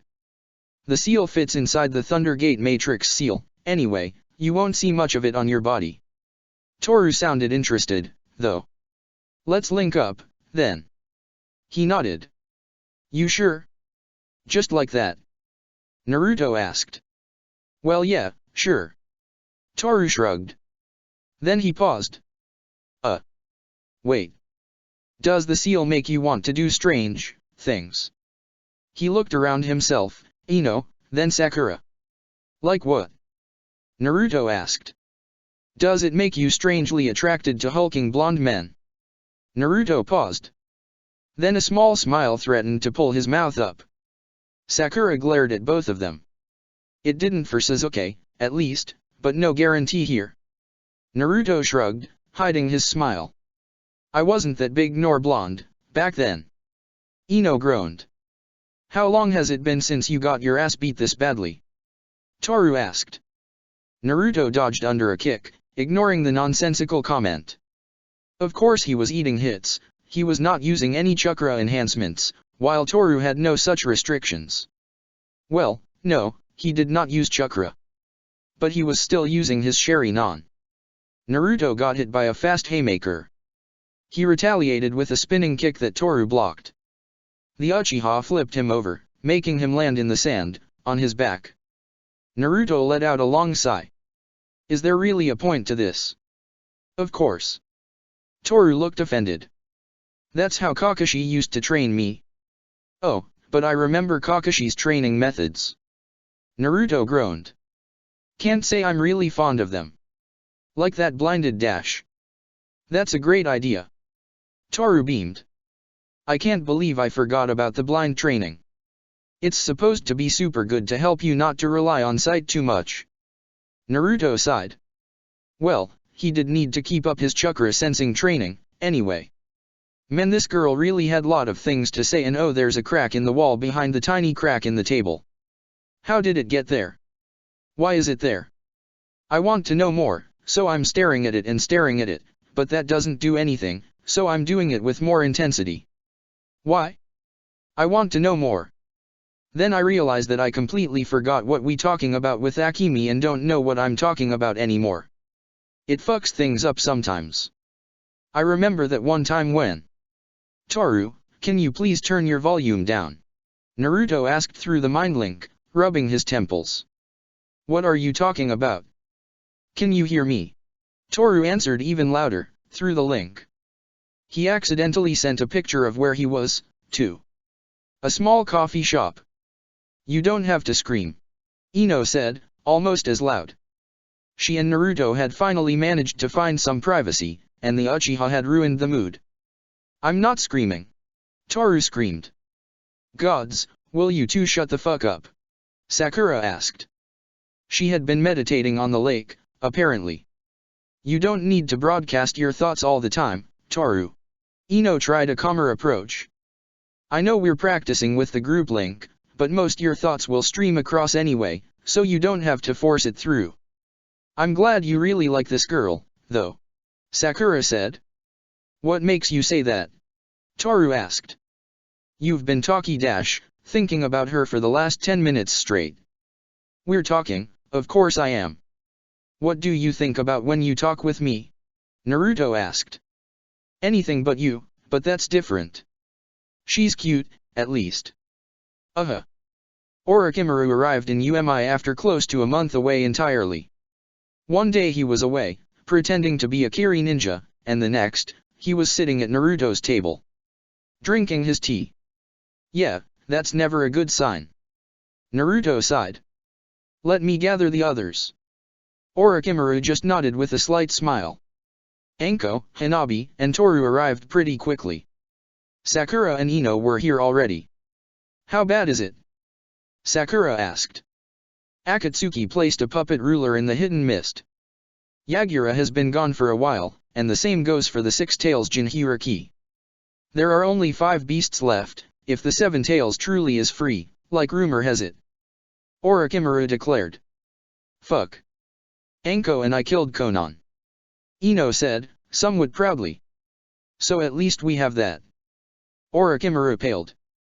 Chapter 95, The Unfortunate Consequences of Letting Others Handle Your Reputation. Orochimaru said nothing for a long while. Well, it had to happen at some point. He closed his eyes. Isn't that good news? Ino asked, now worried. Should we have captured her, instead? Did she have some intel? It would have been better to capture her as leverage, yes. But, that's on me. I never expected her to get out of the village herself. The intel is not my real concern. Orochimaru said. We can use her corpse to recover some of it, anyway. Then what is? Nagato was close to her. He explained, regaining some of his countenance. As if that explained everything. Naruto sat silently. That was the first time he had seen the man react like this. Which wasn't putting him at ease. Nagato didn't act yet. Do you think he might not know yet? Orochimaru chuckled. No. He definitely knows. Which means he's planning. Is that bad? He lifted an eyebrow, not even bothering to address the question. It's time to prepare for the worst. Find Karen first. So. This is Orochimaru. Toru thought. Jiraiya might have been much taller, broader, but he also looked way more approachable. This man had an enormous and commanding presence, as if he were too used to being obeyed without any qualms, not that Toru felt like contradicting him. And he had sharp eyes that made Toru feel as though he were being dissected whenever they lingered upon him. You're responsible for the Seven Tails, then? Orochimaru nodded, thinking. I had the impression, but no rumors were enough to confirm. Yeah. Naruto nodded. Anko was looking between the two of them, somewhat amused. You did this, now it's time to take some responsibility, she seemed to say. What did you do with her? Orochimaru asked, his golden eyes set upon Naruto's purple ones, glinting. Toru and I left her on a deserted island, with her chakra bound. He simply said. Toru was very careful about saying nothing.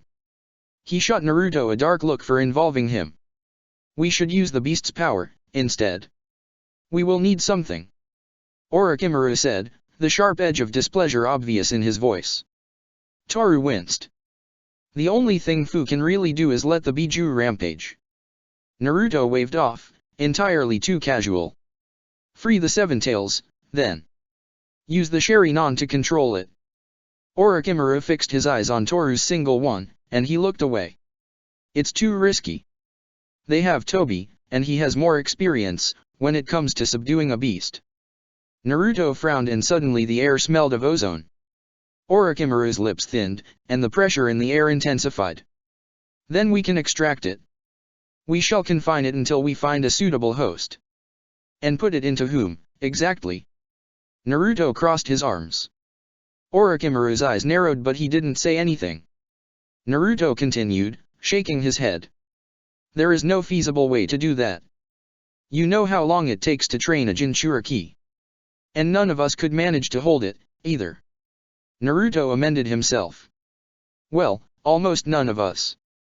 But even Karen would be a long shot, and that's not even factoring in the time it would take for her to learn to harness its power. Orochimaru continued to stare at Naruto, his face unreadable. Is this about mere sentiment? He asked, with distaste. No. Naruto snorted. I'd rather have Fu killed, honestly. But as long as she lives, well, that's one Biju that Akatsuki can't reach. Better than sealing it in a jar or whatever else. The Sannin leaned back, his fingers drumming idly on the table. The pressure in the air didn't abate, and only Naruto and Anko seemed unaffected. Toru only realized now how silent everybody was. I hope, Naruto. His golden eyes pinned Naruto down. That you are sure of what you're proposing. He almost hissed. Toru felt as though he were choking on his breath. His eye jumped from one to the other. Entirely. Naruto nodded, the words slipping from his lips. Orochimaru paused. And then, just like that, the tension broke. The man almost smiled. Good. We'll need this kind of resolve in the future. Orochimaru nodded. I will make sure the Jinchuriki is as secure as possible, then. And that we keep close track of the ones that are still free.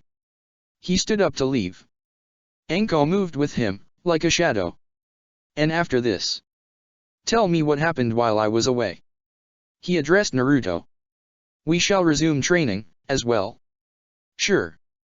Naruto simply nodded. I'll be looking forward to it. You won't, believe me. The man chuckled. Orochimaru turned to the newcomers. Uchiha Toru, and Hyuga Hanabi, was it? Orochimaru asked. Both of them stiffened, bowing lower than what was usually considered polite by way of greeting. It is a pleasure to meet you, Orochimaru-sama. They echoed. The man laughed. No need for such formality. We are among friends here. Toru thought. Orochimaru and Anko left. I didn't hear many of your arguments or wisecracks in there, Toru. Naruto said dryly. Me? Toru exclaimed. You should have told me he was this scary. From the way you talked about him, I thought he was like a quirky uncle, or something. You found him scary today. Naruto blinked. The day after, Orochimaru was frustrated. And angry, too, which was the first time in a while.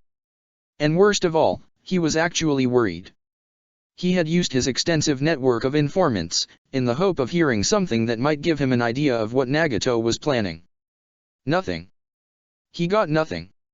Which meant that he had either gotten rid of most of the people Orochimaru had in place, or that he was being very secretive, suddenly. He had expected hot anger. Instead all he got was radio silence. Something bad was brewing. It felt like a strange lapse of peace before chaos. How did you prepare a group of what in truth were less than 10 people to fight against the strongest in the world? Orochimaru didn't have the answer, for once. But he would try. And he had a few people he needed to get back in contact with. In the meantime, he told Naruto and his group to not forget to enjoy life, as well. Which, probably had terrified most of them. Naruto was worried too. There was no other word for it. Maybe scared shitless. Depending on how much he was willing to admit. Which was why he kept himself busy.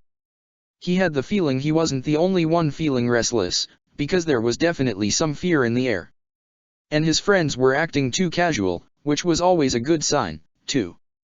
Well, if humor helped all of them keep their minds on getting as strong as they could, then so be it. He'd help them.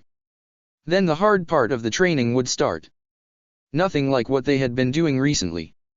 You faced Kakuzu? Orochimaru asked Naruto, sitting in full lotus. Ever heard of the guy? Naruto grunted, pulling himself up with a single hand again. Around his ankles, the adjustable weights felt almost constricting. Of course I did. Orochimaru laughed. Among missing ninja, Kakuzu is something of a myth, or a boogeyman. How many missing ninja do you think live for more than half a century, while being in the limelight? Oh. I thought Taki just gave up on him or forgot he existed. Naruto tried to shrug, but he was still hanging from a bar. Funny how Orochimaru insisted on the importance of physical training, but never seemed to be doing it himself. Kukyaku. No. They were definitely still trying to get rid of him. Why didn't the other villages intervene at some point? This guy was killing strong ninja, wasn't he? Yes, but he makes sure to keep a sort of balance, never killing too many important people from any village in a row. Well, besides Taki. He's probably as responsible for Taki never becoming a great village than Iwa is. Fascinating. Naruto grunted. He must have been really strong, then. Why do you keep using past tense? Orochimaru sighed. Did Sarutobi not bother to teach him the importance of using the right words anymore? The man wondered. 'Cause the man's dead. Naruto dropped to the earth, wincing because he forgot to turn the weight seals off before he did so. Then he threw a scroll to Orochimaru. Killed him. Body's inside the scroll. We're keeping the head for now, though. Ino's not done. You killed Kakuzu? Orochimaru asked, looking surprised.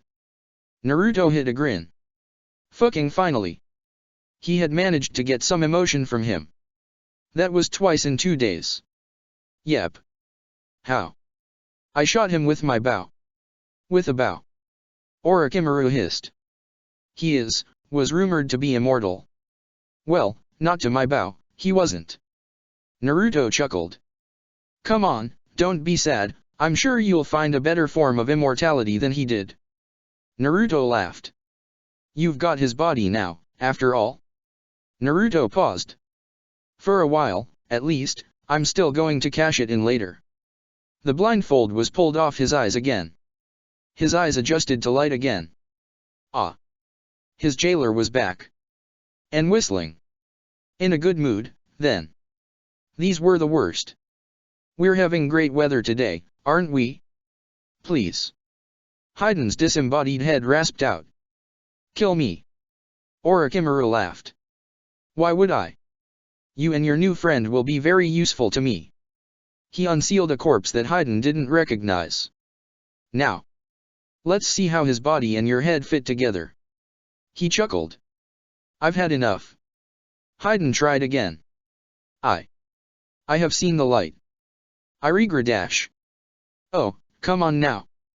Orochimaru laughed. Do not try to fool me, you do not care about your actions at all. And besides. The golden eyes were fixed upon him. Gleaming. Even if you did, is regret supposed to suddenly make you deserving of forgiveness? You still wear earrings, right? Ino asked Naruto, hesitantly. Naruto had told her of his intention of finding Yujito and hopefully Karen, the day before. Orochimaru asking for the same thing just sped things up. Sakura gave her a long look that Naruto didn't really understand, before she slammed her book shut, finding an excuse to leave. From time to time, yeah. Naruto shrugged. Orochimaru had somehow converted him, a long time ago, and Naruto found he didn't mind them too much. Here. She said, thrusting something in his hands. Earrings, obviously, Naruto figured. Are you gifting me earrings? Naruto wondered. Thanks, they're very nice. And it was the truth. Silver Megatama, that Naruto knew he'd find a way to prevent from distracting him in battle, through soul forging. Somewhere in the back of his mind, he could remember some clan tradition the Sarutobi had with the Nara Yamanaka Akimika trio. Except the old man had never explained very clearly. There was one about a Sarutobi mentoring 3 of the other clans, but aside from that? Ino just nodded, mumbling something. What is it? He chuckled. Speak up if you want to say something. She turned red. No, it's nothing. Just, keep them, okay. Ino gave him a deep kiss and ran off. That feels familiar. He mused. It was more than time for Naruto to find Karen again. Especially now that Orochimaru was here, and that they had the possibility of setting up a direct line of communication with her. With this in mind, he and Hanabi left for the land of hot water, their faces hidden behind similar hoods and masks. They reached a place close to Bamboo Village. That's where she was last, according to Sakura and Ino. Naruto nodded. But that was weeks ago. I see. Hanabi nodded. She turned her Byakugan on. Naruto let her sit, scanning the entire area. Meanwhile, he was trying to extend his own sensing range. There was nothing here for him to sense. You said she was traveling with the Two-Tails Jinchuriki, right? Hanabi finally asked. She may have been, at least at some point, yes. Naruto nodded. Found something. You could say that. Hanabi smiled mirthlessly. An entire part of the forest has been burned down, 5 kilometers to the southwest. Naruto hesitated. Is this enough to determine it was her? Well, I'd say so, because the earth has melted. Hanabi confirmed. Aren't you supposed to tell him what the earrings mean, at least? Sakura laughed. Shut it. Ino grumbled. I'll do it later. To think you'd stake your claim so obviously.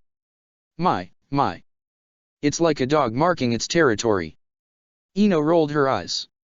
I'm not staking anything. I'm not trying to stop him from. She hesitated. Fucking Karen or Yujito. Sakura supplied helpfully. Too much? Sorry. Sakura winced. To her surprise, Ino shook her head slowly. Not really. It is the way it is, and I'm mostly fine with it. She said wryly. Mostly. I've seen how he thinks, how he feels. I think I'll manage. Ino shrugged.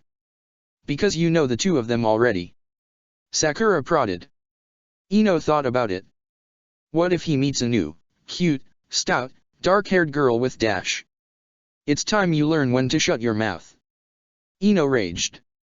Sakura laughed. Bring it on, pig, it's about time you practice your taijutsu. I've been told of your prowess with genjutsu. A voice Toru had hoped not to hear again for a little while longer said. Ah? Oh yeah. Toru asked. Confidently. Which traitor had talked? But of course. Orochimaru said. The Mirage Blade, one of Konoha's formerly Konoha's rising talents. Yeah. I guess so. Toru said, non-committally. It's not that much compared to Shisui, Itake. Kurane-sensei. Orochimaru looked at him quizzically. I think you're downplaying it. I knew Kurane. Well, Anko did. He said.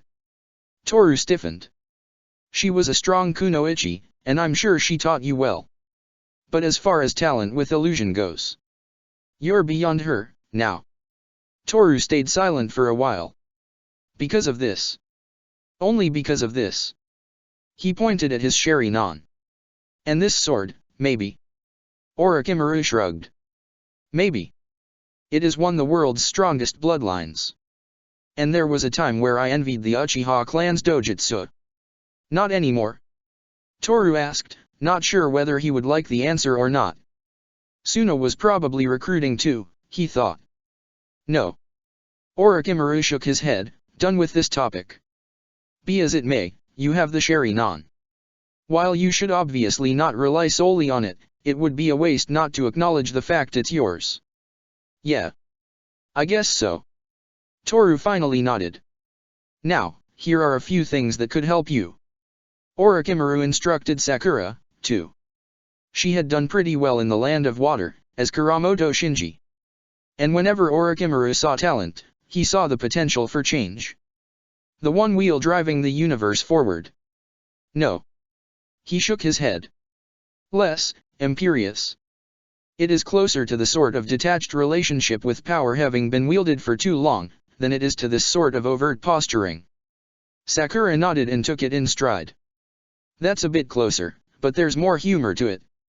A bit less vigor, though, the man's not 20 anymore, with his entire life in front of him. The best part was she didn't really question why this disguise in particular. But Orochimaru knew it would come in handy, at some point.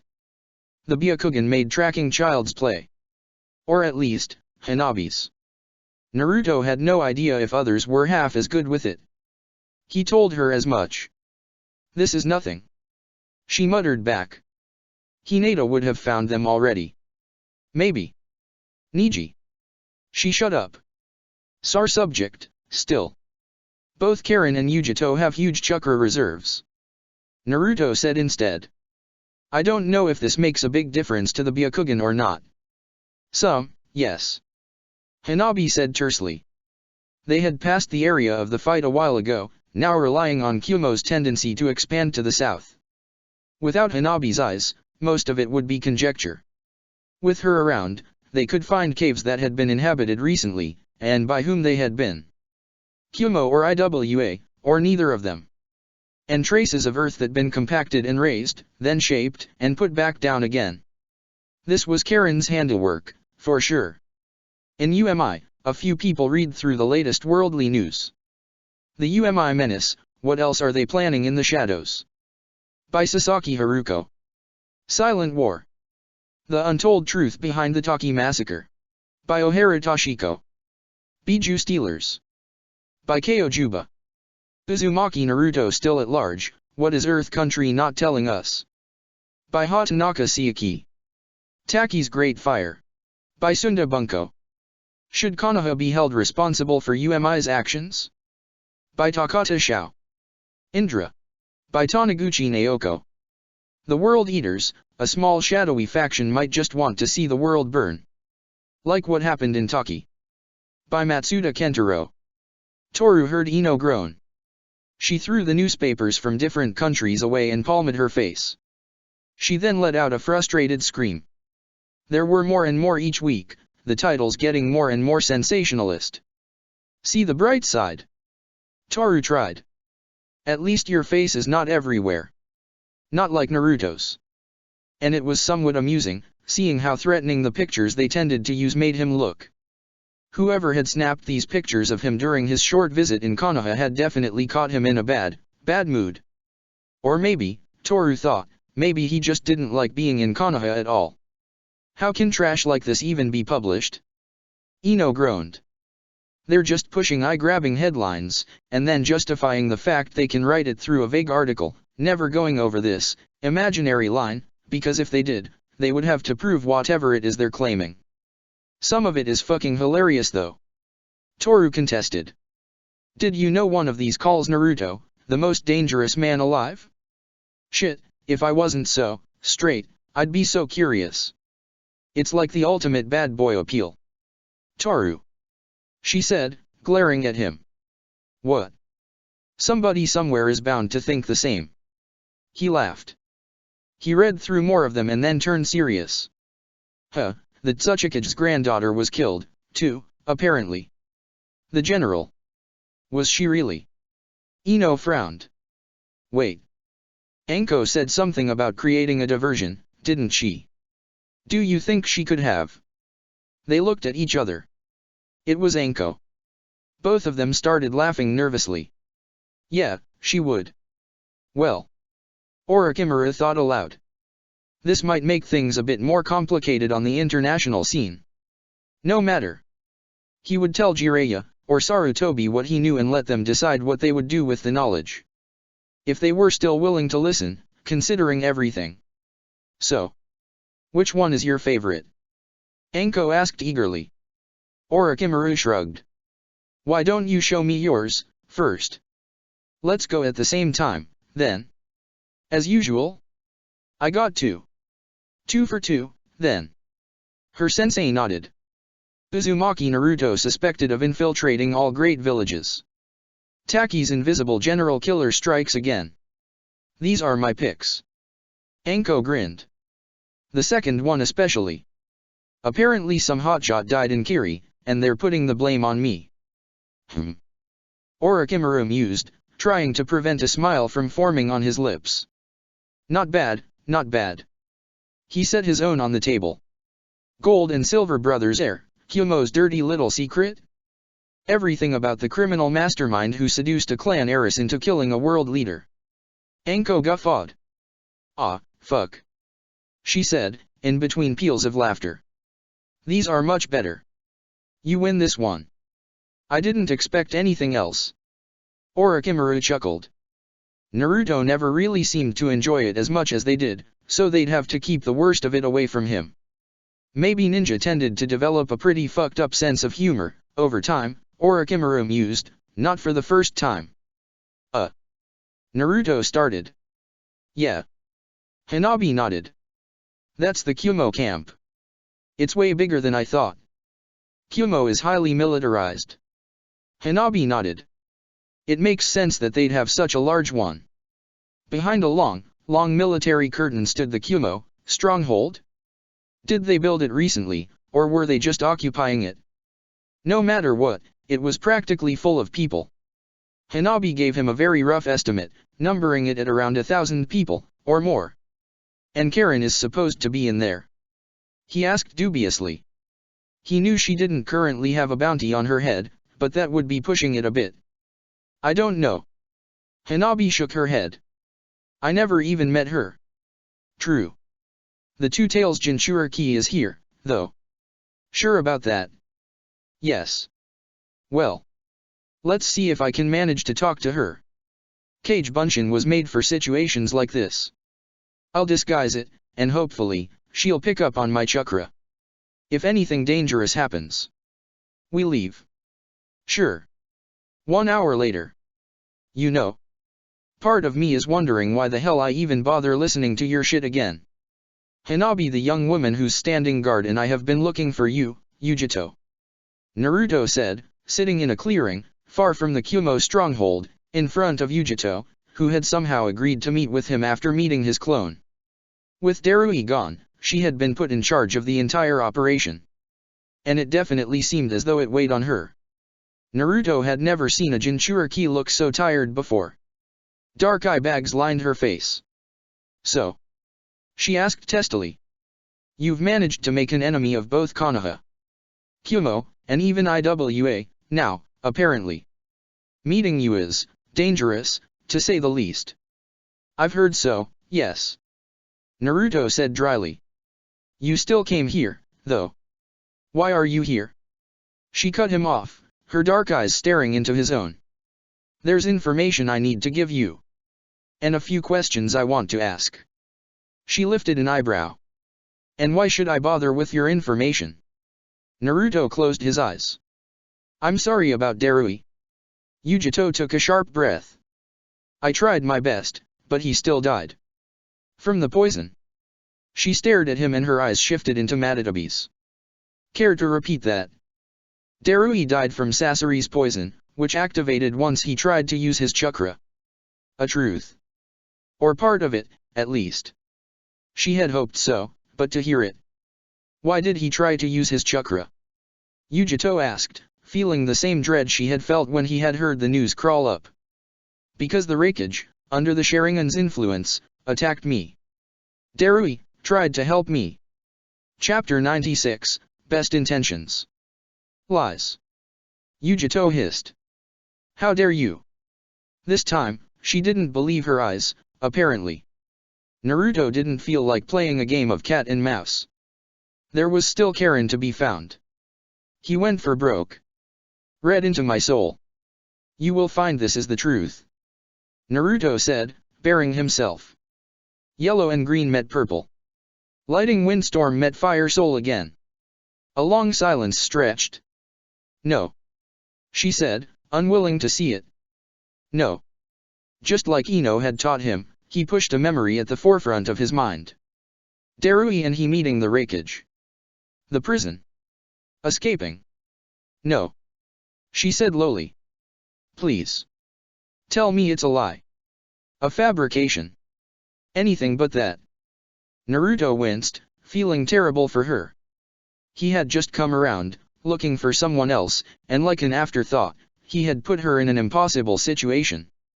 I'm sorry, but it is the truth. I haven't had my memory tempered with in any way. And I'm way too bad at genjutsu to project a false memory. Maybe Toru could, though. Maybe. Truth. Yujito saw it. Ino or my friend could have done it.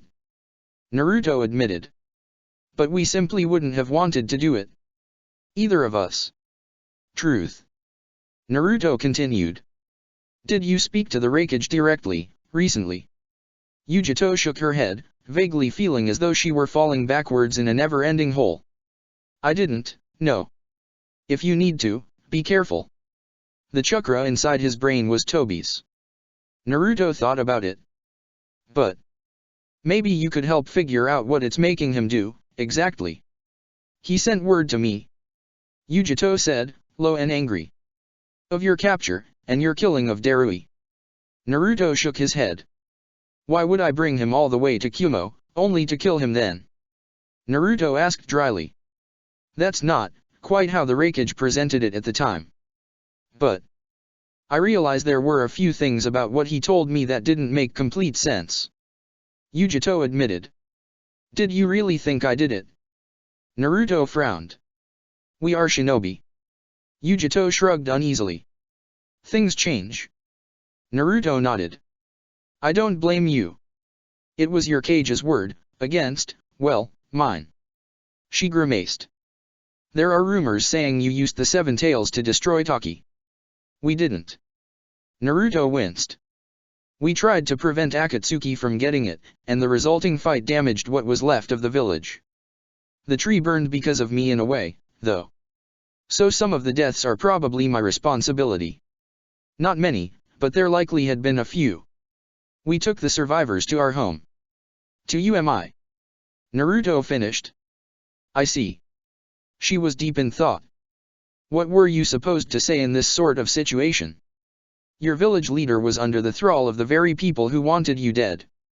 Not only was your life at risk, everyone else's was. I think I know what you're going to say already, but if you want to join us, the offer is still on the table. Naruto offered. She let out a small chuckle. And I'm thanking you again, but no. Kyumo is my home. I won't leave, especially now. I understand. Naruto smiled, only slightly disappointed. I don't know where all this leaves me. Yujito admitted. Naruto paused. There's more, actually. Like what? Yujito asked. Kiri is under Akatsuki's control. Yagura and Yotakata have been gone for a while. That's why the Six Tails never came on the front lines. Naruto continued, bluntly. You're fighting an empty war. Yujito hid her face in her hands. She recovered quickly, her eyes turning steely. There's something else, isn't there? Yujito asked. Naruto hesitated. After Taki's destruction, we hid the Seven Tails Jinchuriki away. Far from people, exiled. Yujito's expression turned thunderous. Do you mean, you did capture her? After everything you said? After Akatsuki was foiled, you did the exact same thing. We stopped Akatsuki. He said hotly. There's nothing so passive about that. And we hid her. So that nobody else took her to make a weapon out of her. It's the same damn thing. Why didn't you let her go, then?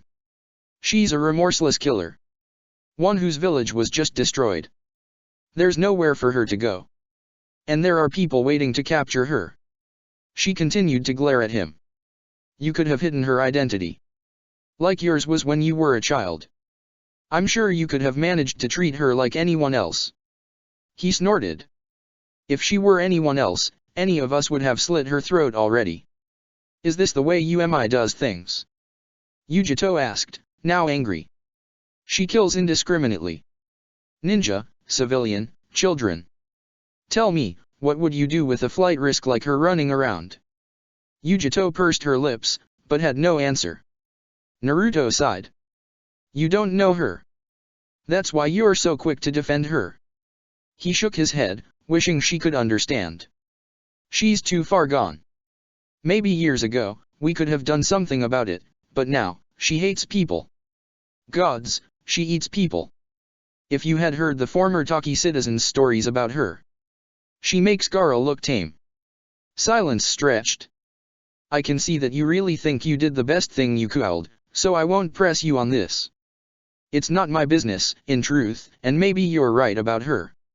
Yujito shook her head, letting out a long sigh. She looked at him, seeing him. But be careful, Naruto. You know what they say about good intentions, don't you? Naruto said nothing in answer. Deciding what's best for other people is what led you away from your birth village, isn't it? Yujito asked. Naruto stiffened.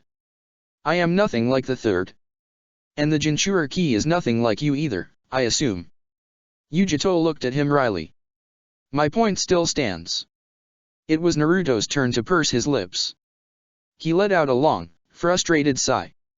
I think I get your point. In Fu's case, I don't think there's anything I can do, but I will keep your words in mind. That's all I'm asking for. He told her about Indra. And he asked her to tell him what she could about his soul. As far as I can tell, there's nothing linking your soul to anyone else, besides what you know is already there. And besides this tenuous connection to the Nine Tails. Your soul is your own. Naruto felt frustration bubble up. It could be a good, or a bad thing. But Yujito continued, a bit hesitant. Madatabi is saying that your soul is eerily similar to the sage's first son. Well, she says it less politely. I didn't really expect anything else. Naruto let out. She's a bit wary of you, too. Naruto just nodded. That was it, then. He was still himself. But as Indra himself had said, he was also him, in a way. He didn't know how to feel about it. Was this as far as it got? Was he going to change? No matter what, there would be no further answers about this topic tonight. And you call it soul forging?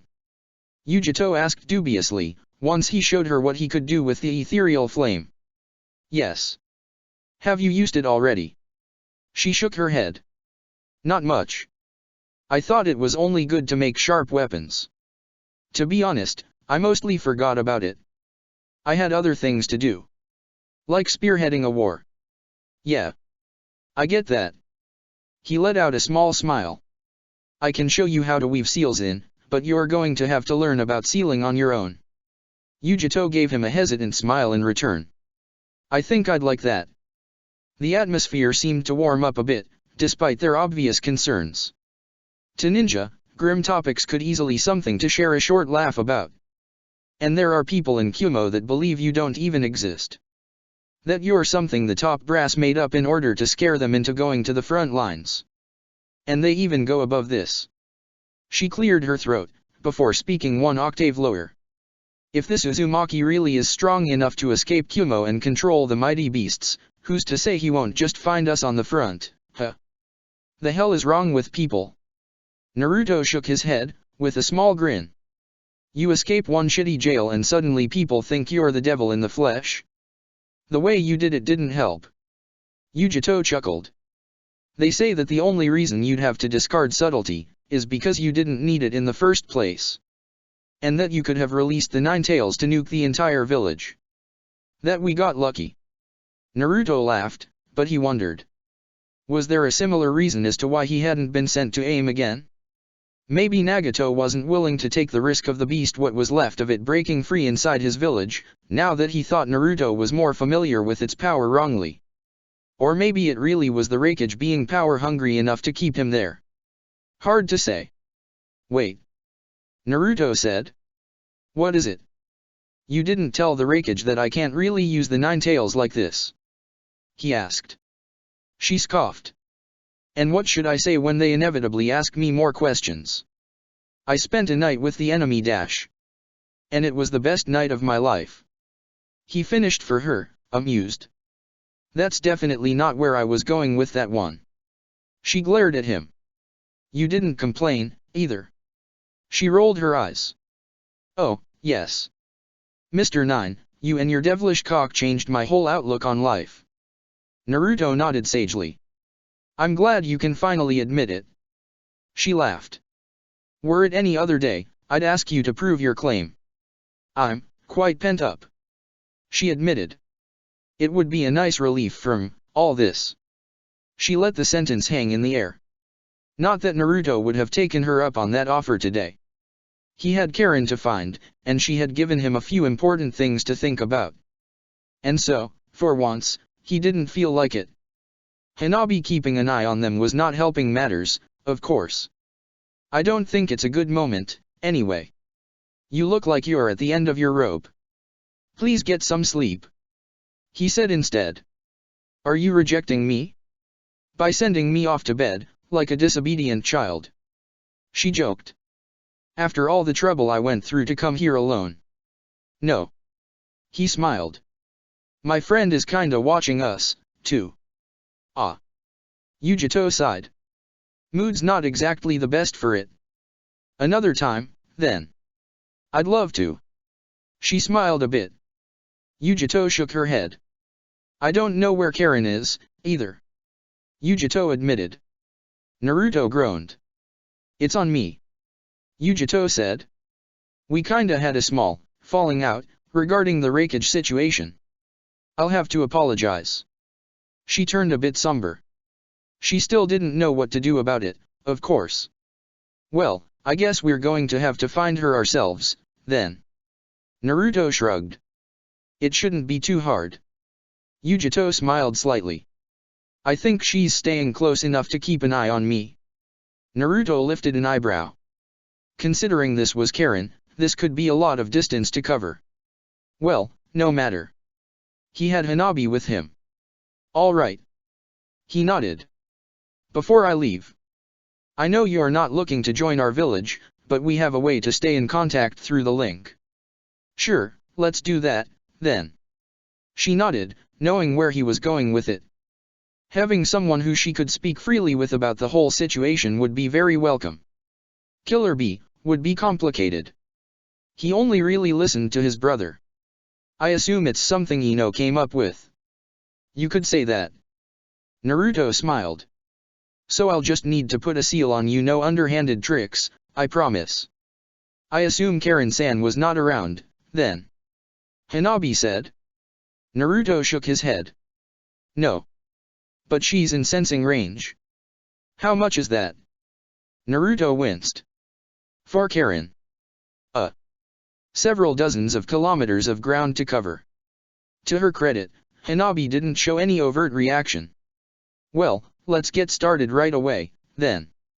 We'll have to stay away from Kumo patrols, as well. Thanks, Hanabi. She gave him a dubious look. What for? UMI. Toru had tried to contact his family. Unfortunately, he didn't know where Sasuke or Shisui was. When it came to Atake, getting something inside the village was next to impossible, during wartime. Especially to a clan head. Everything was double, triple checked. Same went for Mikoto, or anybody who'd even take the time to listen to what they'd believe to be a missing ninja's ramblings.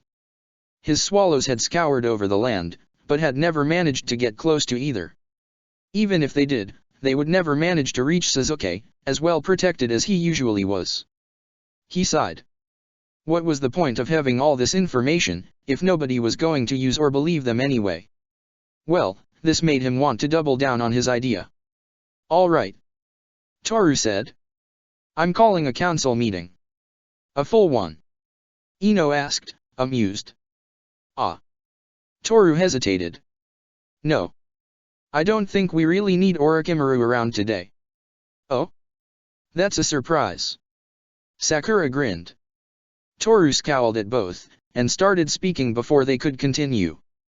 All this trash they pass as news gave me an idea. Toru said. Oh no, both Ino and Sakura thought at the same time. This never ended well. Toru continued, ignoring their matching expressions. So I tried contacting some of the newspapers willing to listen. About UMI, the truth, all that. What came out of it? Sakura asked. He put one crumpled piece of paper on the table, unfolding it. See, Murder Village puts the blame on Taki's immortal, but very much unseen, boogeyman. Ino winced. Yeah. Toru nodded. Nothing good. The quality goes way down during the war usually, with the propaganda machine going at full speed, but hell, even the smaller newspapers don't give a shit, apparently. Most just rejected my offer. Same when I mentioned the fact that we had many Taki survivors here, willing to tell their story. Sakura looked at him. What are you proposing, exactly? Well, the obvious. He grinned. We publish our own. Having something to do instead of just training, and training some more will do us some good, I promise. Yeah, okay, but it's going to be shut down in about the time it takes for them to reach the mainland. Ino frowned. Of course, of course. Toru waved off. The controversy is going to be part of it. Just imagine. A clandestine press. Ino and Sakura shared a look. Toru finished. Counter-propaganda. He waggled his fingers. You know, this doesn't sound like a half-bad idea. Sakura finally admitted. Which makes me wonder why it came from you in the first place. Ino laughed. Toru smiled too. Hey, now. I may fuck around when we're not on mission, but this is important, too. Besides, I'll need to find a way to bring more cute girls to UMI. Can't do that if the entire world thinks we're responsible for the birth of the Uzumaki devil himself. Ino snorted. Lots of bravado, coming from someone who spends half of his free time in the same coffee shop. Toru clammed up. Sakura chuckled.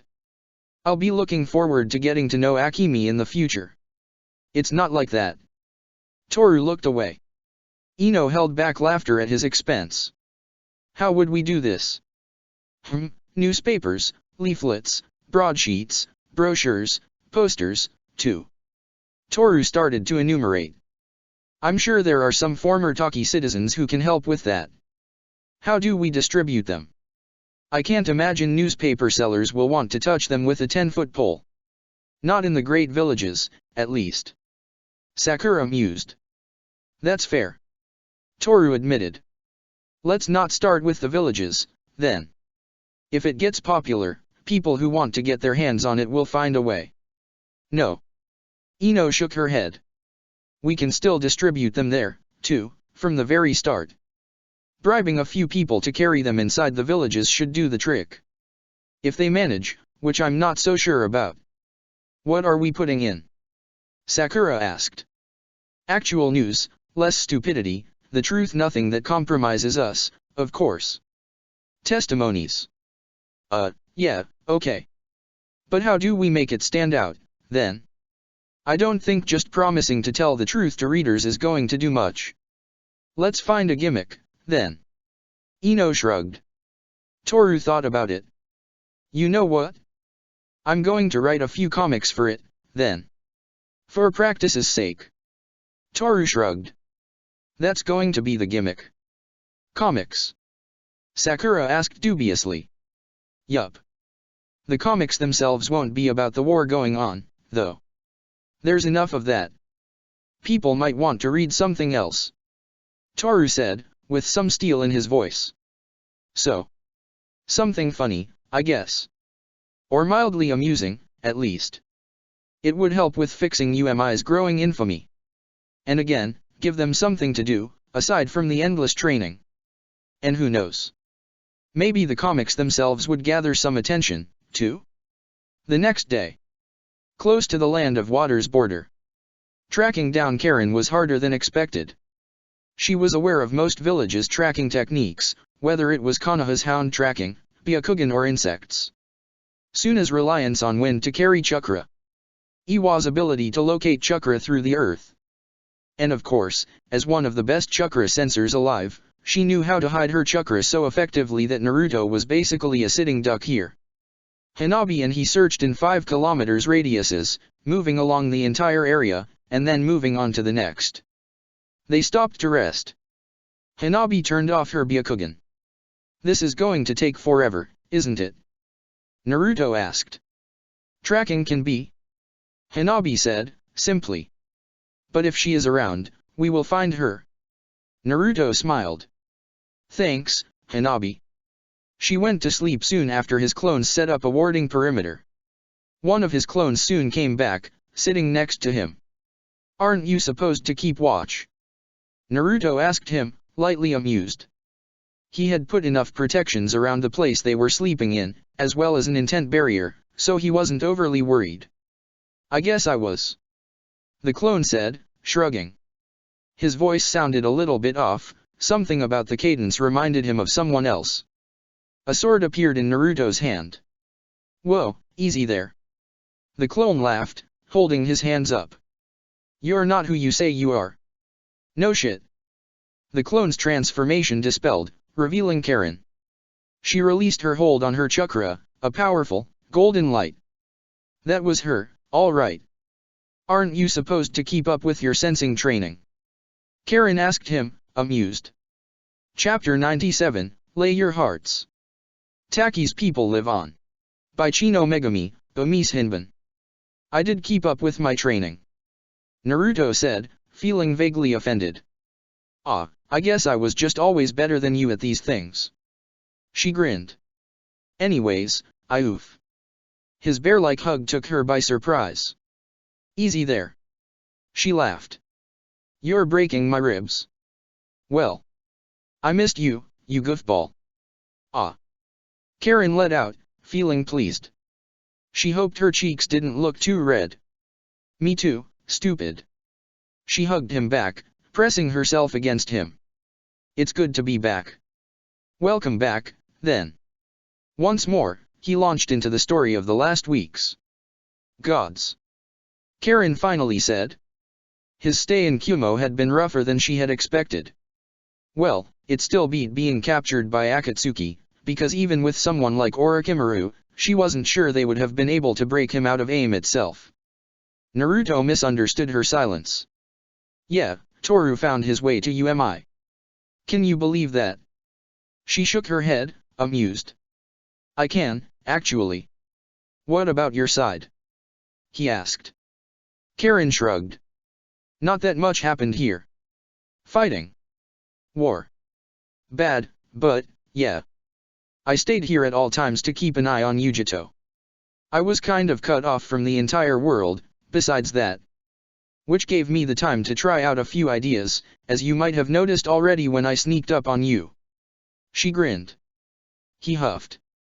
If it fools my chakra senses, it would fool almost anyone's. Almost being the key word here. Karen laughed. Something else? Naruto asked, trying to get away from the topic of his chakra sensing prowess. A few things, yeah. I had too much time on my hands. Mostly for hiding, this sort of thing. And this. She lifted her left hand. Around each of Karen's fingers stood a golden ring. What's this? He asked, taking her hand delicately. I just figured out a few things, yeah no. The fight with Sasori gave me some ideas. Naruto urged her to go on. Why would I bother using a jutsu for things like healing, making stabby things? When I could simply work some seals into an item and channel chakra through it. Now he was definitely curious. Show me. Karen extended 4 chains through her hand. Each of them glowed with a different color, all of them had a golden glow to them. Blue, pure gold, green, brown. The first one. Karen said, waving the chain that started from her index. Is the most straightforward. It stabs things. She laughed. The green one, the one from your ring finger. Is it for healing, then? She nodded. That's right. It was kinda tricky to figure out, so I went with what I knew. My own healing chakra. And the last 2. Karen explained. You know. He mused. I could bind these seals to the metal directly. Karen lifted an eyebrow. Found a new workable method. He chuckled. You could say that. Let's go. Go where? Well. He grinned. To UMI, of course.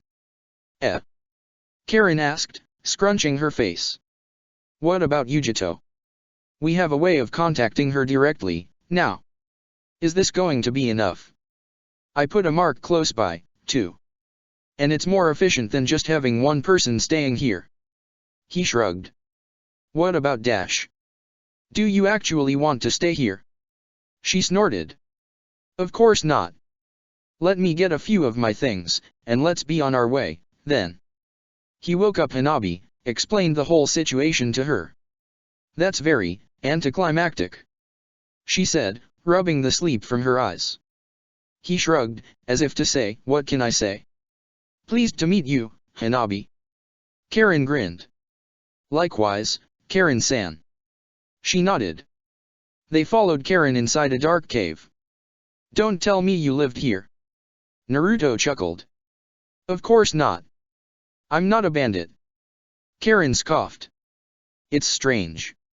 Hanabi said. I can see there is something down there, now that I'm closer, but I can't see what it is exactly. It's the same way neither of you noticed my chakra before I did yours. I stayed down there. Karen smiled. Nothing so complicated in theory, but putting it into practice was a pain. Naruto gave her a curious glance. So you are a cave dweller? She continued, ignoring him. Well. To begin, the room is expanded from the inside. The original size of it was about human-sized. Then. A wall of dense chakra natural energy, obviously, I'm not going to be pumping chakra in it every day, thank you very much as a first layer. A chakra containing sealing matrix over it, not rigged to work with natural energy. It gets messy otherwise, something about the energy not blending in properly. Then a wall of rock, to make the whole thing look as natural as possible. Learning how to sense things through all that was a pain in the ass. Naruto thought about it. That would work. But, why such specific precautions? Kiri has a Byakugan wielder, apparently. Karen shrugged. I'd rather not meet them, really. Hanabi felt some offense at that, no matter the fact she wasn't part of the Hyuga clan anymore. They do have the Byagyukin? She asked. Yeah. But I guess Konoha doesn't really like speaking of it too much. Karen just said. Follow me down the ladder. They crawled in. She hadn't exaggerated, this was as narrow as it got. Down the ladder, they reached a large room with a ceiling and walls whose colors had been modified how Karen had done it without Yugito's ability. Naruto didn't know to look like the sky. How the hell did you manage to build this under here? Naruto asked. Karen grinned. I got a little creative. Karen. I'll explain once we're in UMI, don't get your panties in a twist. She waved off. Karen got her things, collapsed the room after waving it a cheery goodbye, and before they knew it, they were back in UMI in a blink. And then, in front of their shared house. The lights were on, and voices came from inside. Telling you. It's no good. Toru shrieked. Karen paused. She looked at Hanabi, who just sighed. Let me see them, at least. Ino shot back. There was the sound of a table being upended. Catch him. Sakura roared. No way. Toru said, leaping through the window. He landed in front of the group, his arms full of crumpled up pages. Karen. Toru asked in amazement. Ino and Sakura used his momentary break to jump on him, wrestling the papers away from his hands. They brought Karen back into the fold, celebrating her return warmly. No alcohol involved, since they were training most days. You're drawing comics again? Naruto asked, amused. Toru shrugged. He was still somewhat sour about his work that he still deemed unfit being read by the others. We're going to be pushing our own newspapers. Ino said, still reading through Toru's sketches. Toru glared at her, and she ignored him. You can stay angry, but it was your idea in the first place. It's not our fault that you're self-conscious about your work. Sakura laughed. You can keep your mouth shut. He shot back. Nobody ever saw the book you're writing. I'm starting to doubt it even exists. Sakura reddened. It's just not ready yet. I'm working on my editorial skills, that's why. Why the hell do you think I don't want you guys to read it now? Toru squeaked. Because dash. Those are great. Ino cut Sakura off. Karen watched the whole thing, bemused. You. Toru blinked. Really? This piece of shit. Aw come on, now. She laughed. I'm not saying they're perfect. You can definitely work on some things. But I like it. Toru looked away, scratching the back of his head. Haha. I'm glad, then. Naruto slipped an arm around his shoulders. Ah, the young one is feeling shy. He laughed. No way. Toru grumbled. Hanabi looked over Ino's shoulder, looking thoughtful. You know, I expected worse from you. That's probably the best compliment you're going to get from her. Sakura grinned. Oh. But thank you, Hanabi-tan. Toru said, very dryly. Can I ask you something? Karen asked a bit hesitantly. It was only the two of them, as the others were still inside. Naruto and Karen were standing near the forge. Sure. Naruto shrugged. Is it about this? No. Karen chuckled. Though crafting items with ethereal fire sure is something. Soul forging. Huh. The word you're looking for is soul forging. Naruto grinned. He was mostly fucking with her, because he called it whatever he felt like, usually. Sometimes he mixed up the names by accident, too. Karen laughed. I almost missed the terrible names. But no, that's not it. Really? Does it have anything to do with spending a month alone and horny? Fuck off. She laughed. Then she quieted down a bit. Not really, but there is something. Ask away. Something changed between Ino and you, didn't it? Karen asked, somewhat hesitantly. You could say that. Naruto laughed. Are you? She asked. Together? Karen asked. He thought about it. Yes. Oh. Karen deflated. Together? Or is there dash? Any room for good ol' Karen? Naruto joked. Yeah. She said, voice a bit thick. Take a guess. He chuckled. Don't be a dick. She sounded mad, this time. This is not the kind of thing to joke about. Sorry. He apologized. I really thought you understood what I meant, last time. Karen paused. I haven't changed my mind. Naruto chuckled. He pulled her close, kissing her in a way that made her heart race. Karen went back inside and Naruto stayed for a little while longer. Right after he was done with Karen's first ring, he just wanted to get one of them out of the way. Really, Toru appeared, coming out of the house. Hey, there. Naruto greeted him with a smile. Toru seemed in a hurry, though. Didn't expect you to leave the little part dash. Toru's punch caught his straight in the jaw. What the fuck? Again? You're such a fucking asshole. Toru screamed, grabbing him by his lapels. What? I'm talking about Ino. You. What is wrong with Ino? Naruto asked, wiping blood off his lips, something cold settling in his stomach. What is wrong with Ino? Toru screamed, ready to punch him again. What is wrong with Ino is that you're two-timing her. Naruto's expression turned entirely confused for a second. Then he started to laugh. Toru went to punch him again, but Naruto caught it easily, this time. You find this funny, you dumb fucking dash. I think. Naruto laughed. I think you've got the wrong impression, here, Toru. Naruto explained. What? Toru asked again, blinking. And she's fine with it? They're fine with it. Yup. Naruto shrugged. That he thought about it some more. Well, they say so, at least. We'll see how it goes. I wouldn't blame them if it became too much. So. Ino, and Karen? Toru asked. Naruto felt it was better not to mention Yujito, no matter how casual that was. Sure. He just said, instead.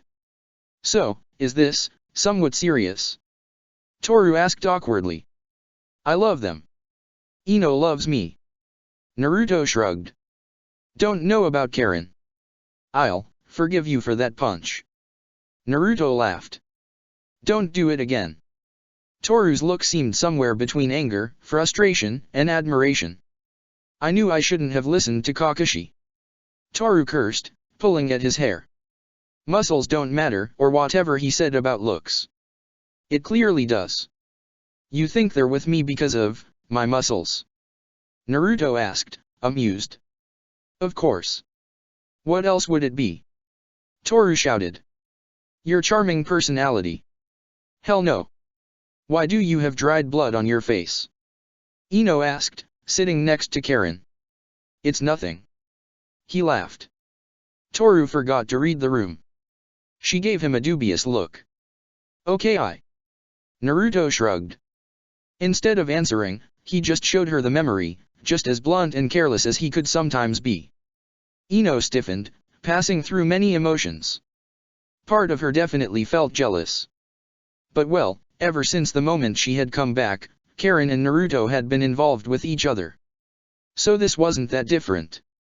Except for the fact that she knew he loved her, and Karen, too. Loving the same man usually meant trouble, and it was Naruto, on top of it. It was a strange mix of emotions. But she would manage, she knew. So for now, Ino settled for palming her face, groaning in embarrassment. Hanabi and Toru left. How these two were living together was still a mystery to the rest of them. Honestly, things would make a lot more sense if they were actually fucking. But there didn't seem to be any sort of romantic interest for the other, in either. Toru had called it incestuous, my cousin's wife's sister. Gut. Hanabi had just laughed at the idea, and then laughed some more, as if this were the stupidest thing she had ever heard. She could be a bit of a dick, honestly. Sakura took a look at the three of them, realized the looming situation, and disappeared into her room, suddenly very tired. And yawning. She left them alone in the room. Fuck. This is awkward. Naruto thought. And he had thought he was impermeable to awkwardness in general. Silence stretched. All three of them were somewhat aware of what the other two were thinking. Yeah, Naruto said, eloquently. More silence. Why did Toru look at you like this when he left? Karen asked. Naruto sighed. Might as well start there. I told him about us. Us, two, or us three? Karen asked. Both. Ino finished for him, not meeting anyone's eyes. Oh. Karen just said, suddenly nervous. Despite her early bluster, now, she had to actually face the reality of it. That. Naruto closed his eyes again. It had seemed like such a great idea, before. No, still now, actually. Look. He started, feeling his resolve coming close to crumbling once both of them turned to look at him. His traitorous throat was pretty dry, now. Karen and Ino wore identical questioning expressions. He would have laughed, but he had something to finish here. I love both of you. Nice and to the point. He was almost proud of himself. Karen stiffened. Wadash. You already told me, yes. Ino said, her face slightly red. He did. Karen asked her, whirling around. He didn't tell you before tonight? Ino asked. Karen shook her head. That he loved you or us? Neither. Karen shrugged, looking lost for words. It was Ino's turn to whirl around, an angry expression upon her face. What the fuck? She got in his face. Naruto deflated like a balloon, one that suddenly found itself in a particularly messy situation. I didn't understand back then, he said weakly. Still. Ino roared. Yeah. Naruto rubbed his temples, groaning. You love me? Karen asked, her voice so small that Ino suddenly quieted down as well. Naruto looked at her. Her red eyes were fixed into his, looking for something. And also showing him just how vulnerable she felt. There was no way he could leave her hanging like this. Naruto nodded. I'm in love with you, Karen. Her mouth hung open again. But. She tried. I thought. Hey. Naruto smiled easily. It's fine if you don't, really. I told you already. And the same goes for you, Ino, if you're not okay with any of this. Ino huffed. I don't back down. I had the feeling, by now. He said fondly. So yeah. That's it. You never said? Karen muttered. Yeah. I'm somewhat bad with feelings. Ino mouthed somewhat back at him. He glared at her. Karen whispered something. What was that? Naruto asked. Ino groaned. It was so obvious, why couldn't he see? I said I love you, too. Karen said again, more confidently. Ino felt something like a squeal rising inside her chest. This was precious. She could. Karen broke the moment. And Ino is pretty hot, too. She finished, looking her up and down. I don't mind sharing, if it's with her. What? Oh, come on. Karen teased, some of her confidence returning, now that they were back into more familiar territory.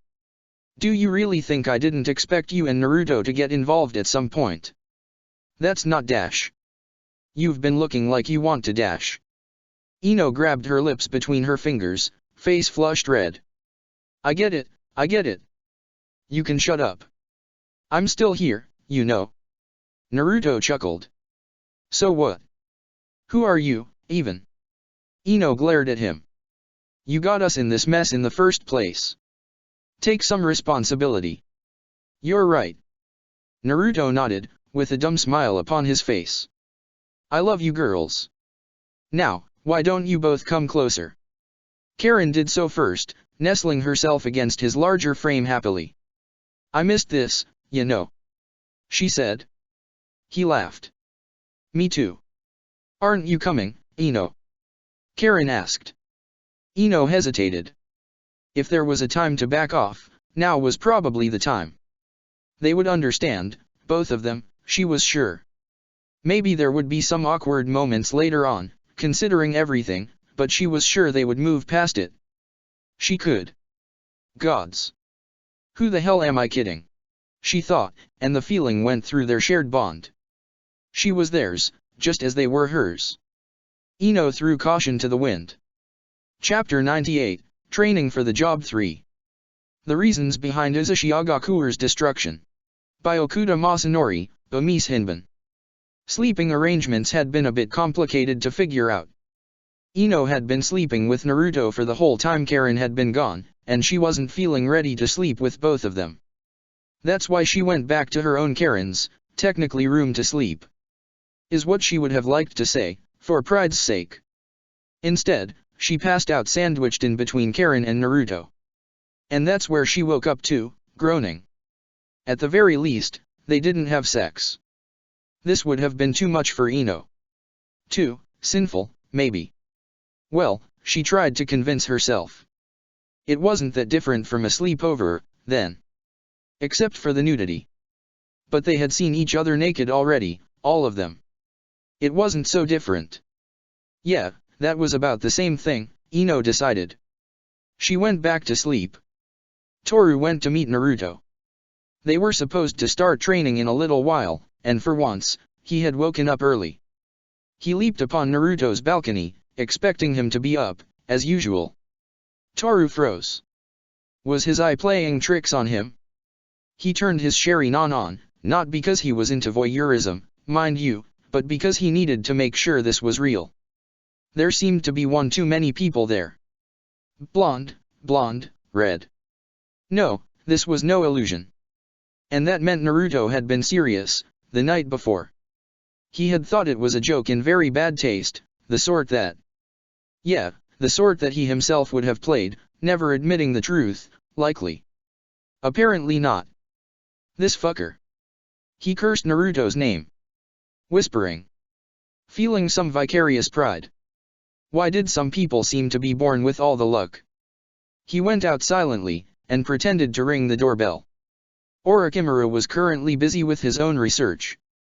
Which meant he sent a clone to train the women in a few specific things, and told Toru to help Naruto with another. I'm not sure why you need training against the Sharingan, really. He said, arms folded. Are you afraid of losing your breadwinner? Naruto asked dryly. Hell no. Toru shook his head. But it's like he's preparing us to fight against Konoha. Naruto finished. Nah. Or not really, at least. But considering we might be in situations where your clan members are around, being prepared will help. It could mean the difference between a non-lethal takedown and... He stopped himself, but Toru was already grimacing. Yeah. Toru said, his voice a bit rough. I get that. But why you specifically, if we're doing it at all? Wouldn't everyone benefit from it? I think he believes I'm more likely to have someone try it on me. Because of the Nine Tails. Naruto shrugged. Toby, likely. We'll train with the others later. Toru gave him a long look, before he nodded. Well. He sighed. Let's get started, then. Damn, this really goes against everything I was taught about growing up. Weren't you already the black sheep of the family? Oh, fuck off. Anyway, here's how the basic genjutsu works dash. I know about this one already. Eye contact, suggesting thoughts and actions, making you act a particular way. Yeah. Toru said dryly. That's the basic one. It can possibly work on Baijuya, as you might have seen recently. Ah. Also, the more people you take control of at the same time, the easier it is for them to escape. Naruto nodded. He had known about all this. Now, I assume you've heard a few things about the Mangekyo, too. Some. Well, forget most of it. Nobody in the village knows what they're talking about. You don't have it either, though. And I thank the gods for that. I'd be blind as shit by now. Blind. It comes with different abilities for most people. But using them blinds its user. Except Sasuke, apparently, but the guy has a beast in his belly, so yeah. Pick your poison. I see. Toru hesitated. Look, I really hope we never fight against either of them, but there are 3 main Jikyo users in the clan now.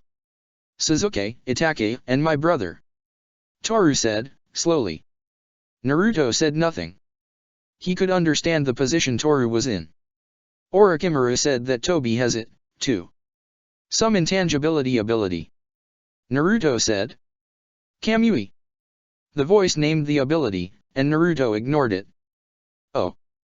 Does Kakashi have it? How could I forget? He does. It's something he calls Kamui. Toru started. Naruto winced. I don't know what it does, because I never asked. Some intangibility, too?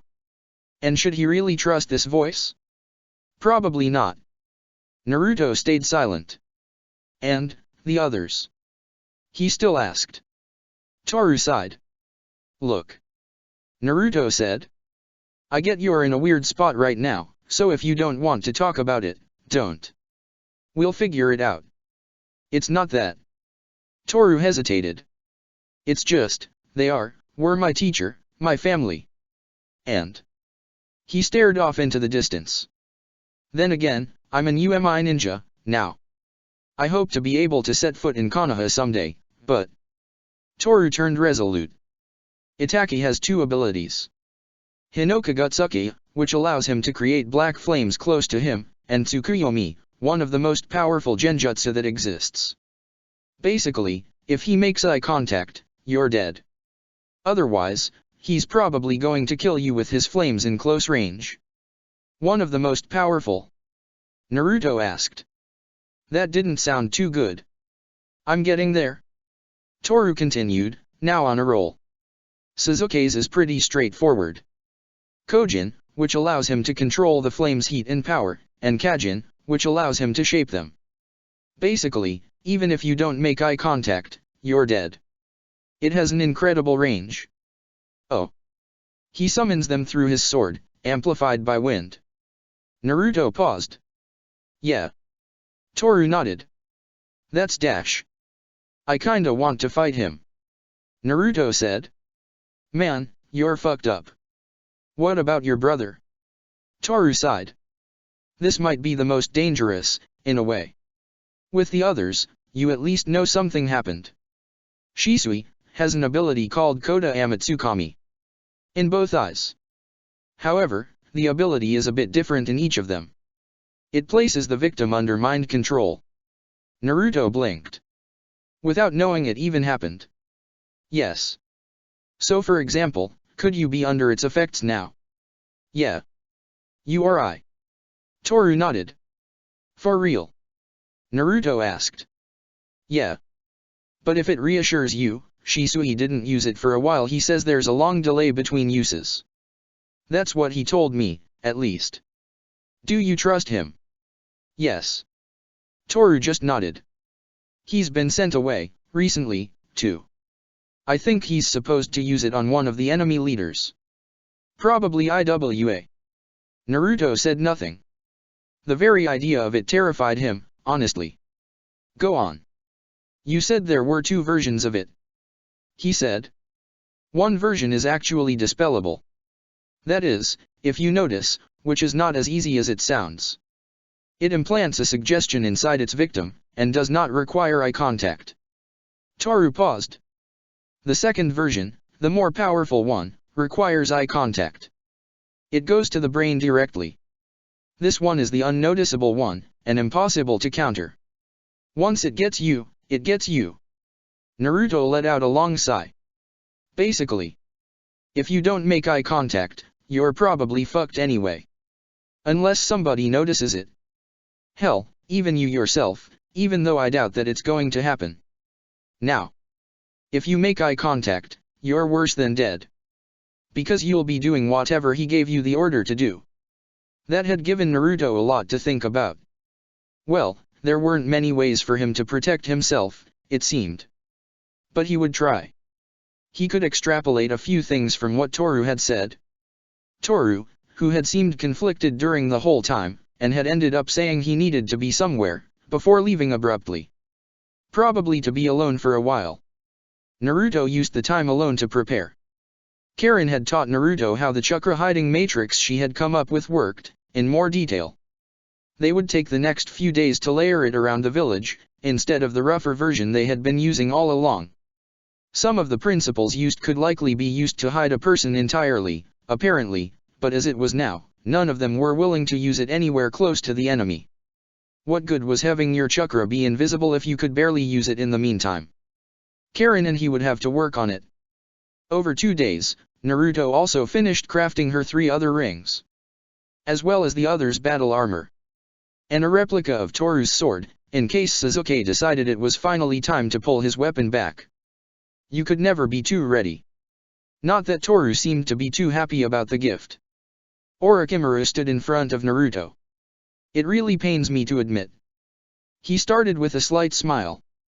As of now, you are stronger than Anko. You taking on Kakuzu on your own cemented it. Naruto lifted an eyebrow. I'm surprised that you're willing to admit it at all. It was a pleasant feeling, though. He could still remember trying to play catch-up for years, with figures like Anko, Orochimaru himself, standing so far beyond him. And everybody had become so much stronger while he had just disappeared. With more time, I believe you have the potential to become stronger than I. Orochimaru said. What? Really? Naruto blinked. To him, Orochimaru stood head and shoulders above the rest of the shinobi world. Maybe he was biased, but... And to hear him say it so casually, too. Well. He didn't know if he felt afraid or excited, right now. Because with it came the pressure of expectations. Orochimaru continued. Unfortunately, time is something we don't have much of. Yeah. Naruto nodded. I am certain that Nagato took Konan's death hard. Again with that. Were they that close? They were. Orochimaru left it at that. He continued. Here's the good thing. You have speed and stamina. Your strength and close-range ninjutsu make you hard, even impossible to deal with for most ninja. Orochimaru said. Naruto just nodded. This was the truth. It wasn't a perfect solution, though, because the problem is that we're not facing most ninja. Which means that while we will build upon this, you will need a way to deal with the people we are likely to be facing. All of them. Yeah. The remaining Akatsuki members that we know about are. Naruto cut him off. Yuki Haku, Kisu Akane, Hashio Yasuhiro, Sasori, Uzumaki Ryujin, Hyaganiji, Mamakai Zabuza, Hashigaki Kisame. Tobi. Uzumaki Nagato. Did I forget someone? No. Orochimaru looked amused. No. These are all them members that we know of. He nodded. Though if you want to be thorough about it. In case the worst happens. Yes. You might want to prepare to face the Kage currently in power, and their possible successors. Luckily for you, I know most of their fighting styles. I shall help you prepare. Orochimaru finished. Thank you. But of course. Orochimaru laughed. Who else would get rid of our enemies for me, otherwise? Training was brutal. There was no other word for it. Well, it was the same for all of them, likely, since Orochimaru had sent clones to each member of the group. Orochimaru was a perfectionist. Which meant that he was an excellent teacher, one who expected the best out of his students. Unfortunately, Orochimaru's disembodied voice called. I can't use ice release. Chakra moved. Naruto's lightning cloak crackled on, and he moved just in time to dodge the man's strike. He could feel the man's horribly large chakra presence, and saw the glimmer of a horn. Sage mode, then. So bear with me, and I shall simply use water and wind at the same time. Hopefully, my speed shall be sufficient to emulate the Yuki's. Orochimaru laughed, and disappeared again. Water and wind mixed together with natural energy. The entire training grounds seemed to freeze over. No ice release, huh? It's close enough to me. You know, sensei. Naruto started, sitting down in full lotus. Yes. The man asked. If I didn't know any better, I would say you're trying to teach me something, right now. He is. The voice said, amused, and Naruto ignored it. Orochimaru lifted an eyebrow. Why would you say anything like this, now? There have been suspicious amounts of sitting still, right after training. And it's not really like you to talk about things like the world's pulse in such esoteric words. Naruto stared at him, one eye open. I'm not sure what you're implying. Orochimaru shrugged. And please remember that I can't teach you how to use natural energy. My contract with the snakes forbids it. Of course, sensei. He nodded. Luckily for you, the hiding in the mist jutsu is something I picked up over the years. The voice echoed. Naruto closed his eyes. The only way to really anticipate an attack here was to rely on his instincts, feeling the slightest changes in the air. It was hard. Does the poor man even know that you stole his techniques? Woman. Orochimaru corrected, the sound coming from every direction. And I don't think she cares very much, from where she is now. There. An upward slash, starting low. Naruto barely managed to dodge, with a yelp. His sensei laughed. Of course, the constant rush of adrenaline coursing through their bodies that came from the ever-increasing training intensity played on their minds. A good fuck was a nice way to relieve the tension that came with people's baser instincts. Luckily, there were 3 of them in the same situation, only 2 happy to comply. Their roommate usually gave them a bit more space, right after training, no matter who came home first. Damn. Toru grunted. What is it? Naruto asked, somewhat tiredly. Scratch the somewhat. The constant training against Orochimaru, the physical conditioning, his time forging items and working on jutsu. His intimate life. He was back to sleeping as much as anybody else, just to manage. I realized I didn't manage to get anyone's bounty, last time. The Uchiha whined. Naruto lifted an eyebrow. Of course you did. We got 2 Akatsuki. I didn't kill them. Toru stressed. So what? We're splitting evenly. Naruto shrugged. Really? That's not the way we used to do things, in the hunting corps. Well. He and his squad had been pretty strange, even for the hunting corps. We're not in the hunting corps. Naruto frowned. Nice. Toru finally whispered. Kakuzu is worth a shittin'. Naruto mulled it over. But I don't know if we're getting rid of them right away. Especially Kakuzu's head. Ino was still working on that one, keeping it sealed tightly when she was not scouring his mind in order to prevent the brain's degradation. Why not? What's the point? The man used to stash money away for decades. Toru blinked. Oh shit, you're right. Naruto nodded. And considering how much of a bastard that guy was, I don't exactly have any qualms about taking it away. Toru whistled. Ino gave me an estimation. Naruto continued. We're going to have to find how to get the money itself, but she's working on it. Among other things. There was still the whole refugee situation to oversee. Is it a lot of money? Naruto just chuckled. You could say that. Zabuza's sword was lying in a scroll, useless to Naruto. He couldn't figure out a good use for it. He understood the properties it had been imbued with, and not for the first time, he wondered how Kiri had forged these weapons. But then again, the fact that there were only 7 of them, all of them revered as tools of an age foregone. Well, it made him think the art had been lost a long time ago. The notion that something was more powerful just because it was older was a pretty simplistic one, and one that didn't really hold. It could be true, when it came to chakra quality. But that was about it. What was true was that many techniques had been lost through time. Sometimes, because a better way was discovered.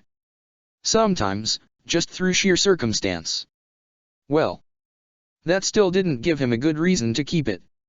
It was decent steel, and now he knew how to make a similar weapon, but why would he? What use did he have for a weapon that drank blood? He snorted. The man who had made this weapon either had awful taste but great skill or a very peculiar sense of humor. Ryujin has some devastating ninjutsu, it is true. Orochimaru admitted, deep into his monologue. Naruto's world caught on fire. Well, it was lightning and wind, technically, but the way the earth was scorched.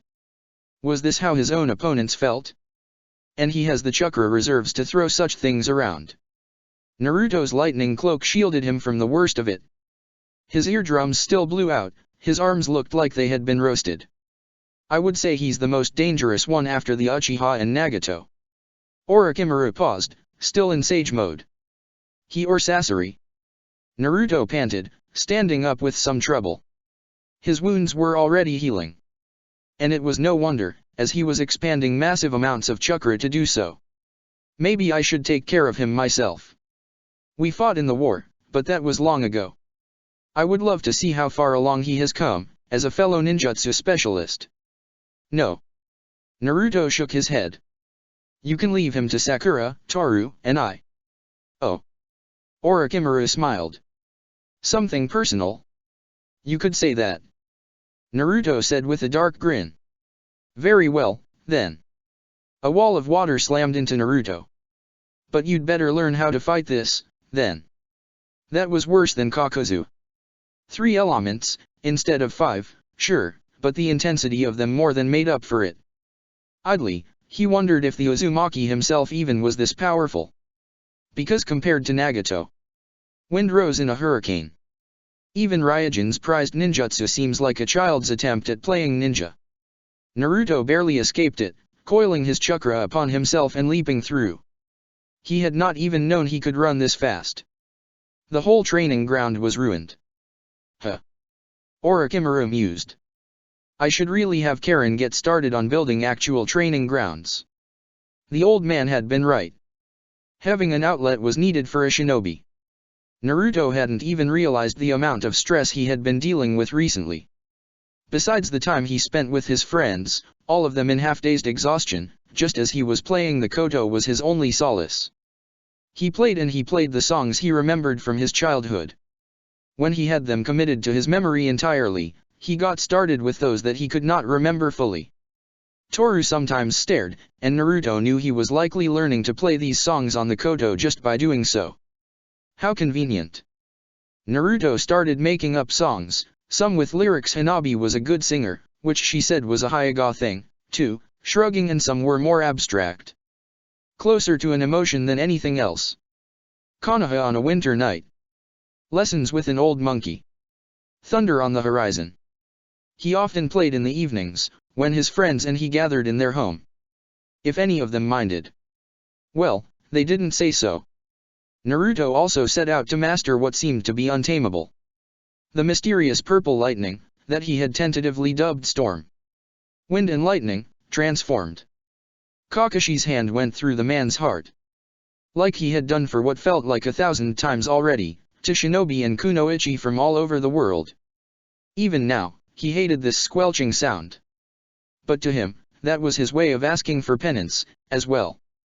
Turning the weapon he had created. The one he had used on the girl who had loved him. Turning it against Konoha's enemies was the only way he knew to repent. For if he had to be a weapon, he might as well be Konoha's sharpest. Only in this could he find meaning. Or justification. He pushed the man off his arm with a grunt. He was exhausted, but he had managed. Now he still had to leave this god-forsaken place, which might prove to be even harder than entering. Kakashi steeled his heart. He would manage, because he had to. Because there was no one else. Besides, a change in leadership could only hurt Suna. No matter how good Chigusa was on the battlefield. Or rather, because of it. It wasn't every day a Kaze Cage died, after all. Now, to make it look like explosion release, Iwa's trademark, instead of his too recognizable handiwork. In UMI, too focused on Nagato's plans, a few people forgot they had other enemies. Chapter 99, A Terrible Mistake. Economic Downturns, Wins Reasons for Fighting a Losing War. By Takeda Hisao, Umise Hinban. Days turned into weeks. A wave of wind-enhanced fire rushed at Naruto. He pulled out a scroll from his personal void. Ino still insisted that Spirit Room was an offensively bad name. His chakra senses told him what the attack was. It's wind and fire, woven together at about a ratio of about 1 to 3. He put a seal down on the empty paper, with a single touch. Seal. He called, extending it in front of him. It worked. The wall of flame curved around him, leaving him untouched. He breathed in. Very nice. Orochimaru called. Now, I don't quite think this is usable in battle as it is now. No. Naruto admitted. Probably not. But it will be, soon. At least for fire. Naruto nodded. Back to stealth training, then. Orochimaru called. Sure. Naruto approached Hanabi silently.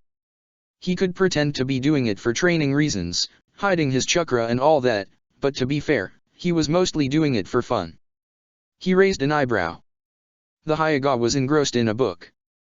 That she couldn't tell he was coming was surprising enough. Curiosity rising, he took a look. Saburo returned her kiss, his hand sliding down Yumiko's back, holding her flush against him, against Takayuki, and in between their strong chests. Takayuki couldn't believe how much he wanted this, astonished by the depth of his desire, the intensity of his longing. Leaning in, he slid a hand into Yumiko's hair. She broke the kiss with a gasp at the sudden touch, looking over at Takayuki with wide eyes. Saburo, in front of her, smiled.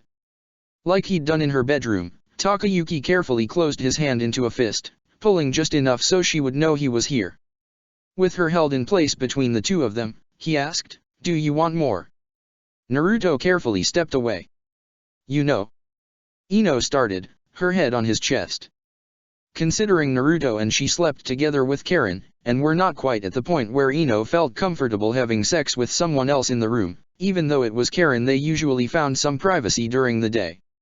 Well, whenever both of them were free at the same time, which was pretty rare. Yeah. Naruto asked. I'm starting to think the bond might be influencing me. All of us. She said, pretty calmly, considering the way it made Naruto's heart sink. I have been afraid of it. You told me, before we bonded. Ino said. So I'm not blaming you, either way.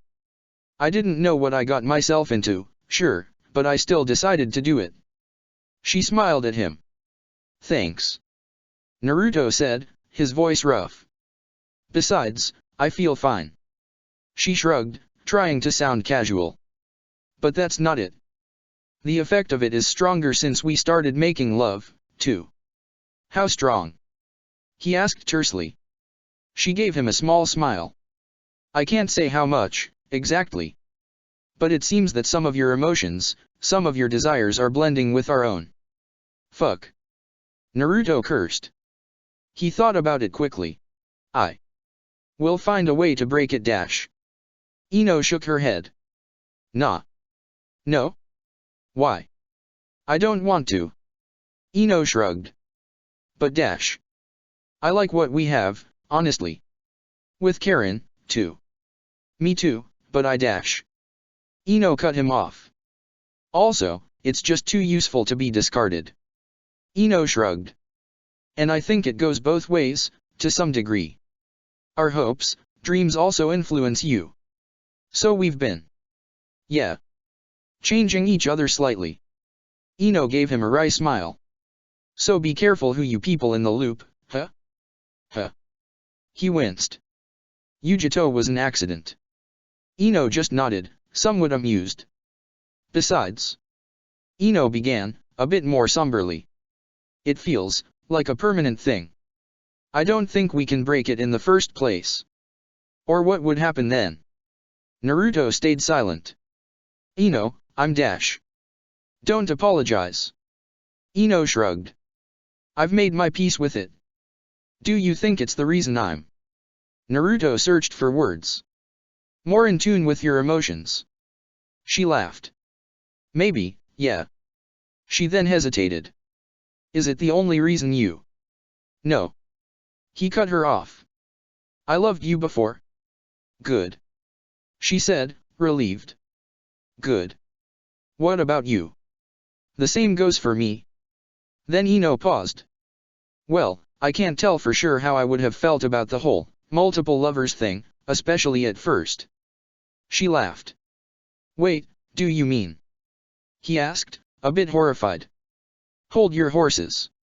I don't think this can create feelings out of nowhere. Maybe it helped smoothen the transition, but that's it. She insisted. Are you saying you would have been fine being with me and Karen? She reddened a bit. Yeah, maybe. Ah. He said, somewhat dumbly. Relieved, too. Anyway. To me, all of this is mostly positive. Ino shrugged. These are my emotions, mine. You're taking this surprisingly well. I'm Yamanaka. Ino smiled. This is not so bad, compared to some of the shit we see on a daily basis. He didn't really want to ask. We'll still need to explain it to the others, though. Naruto winced. Yeah. So what? Karen asked. Well dash. It's not as though you did it on purpose, or like it's changed me in a bad way. Ino said it can't create any emotions either. There's nothing unwilling about this, as far as I'm concerned. It's still influencing you. Even this could be part of it. Sure. But that goes for you, too. Karen grinned. Did we actually give you some humanity, by accident? Naruto chuckled a bit. Nah, no worries on that side.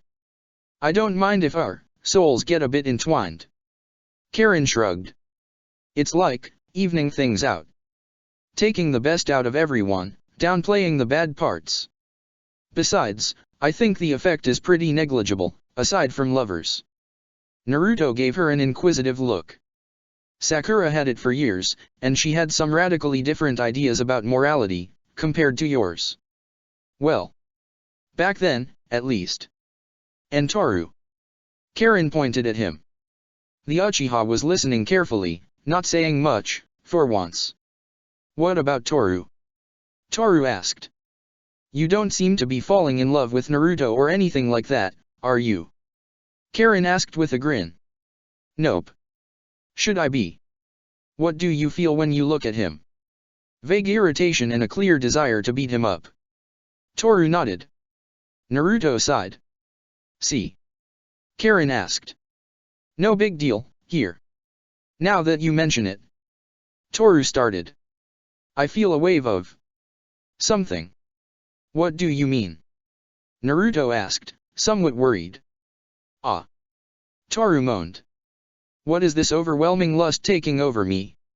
Naruto grunted. My. You're so big, and blonde. Toru breathed out, coming closer. All right, get away from me, please. Naruto grabbed his face in his hand, blocking him. Come on, man. I need this. Karen's hysterical laughter echoed in the room. Naruto gave up on trying to make his point. Lunatics, all of them. The next day, Naruto reached for Yujito through the bond. He started to explain. And yeah, that's about it. He finished. Well. Yujito began. I knew this. What? Kinda. I noticed when our chakra met. We joined souls there. That's probably where you picked it up. Naruto paused. He had assumed it was on him, through his connection with Megatama. I never really encountered somebody also linked to souls, and I assume you didn't either. Yujito said. That's right. So it kinda took me by surprise, back then. But it's not something that will change you in a way you really don't want, though. No. Nah. It's closer to understanding. Like Ninshu, I'd say.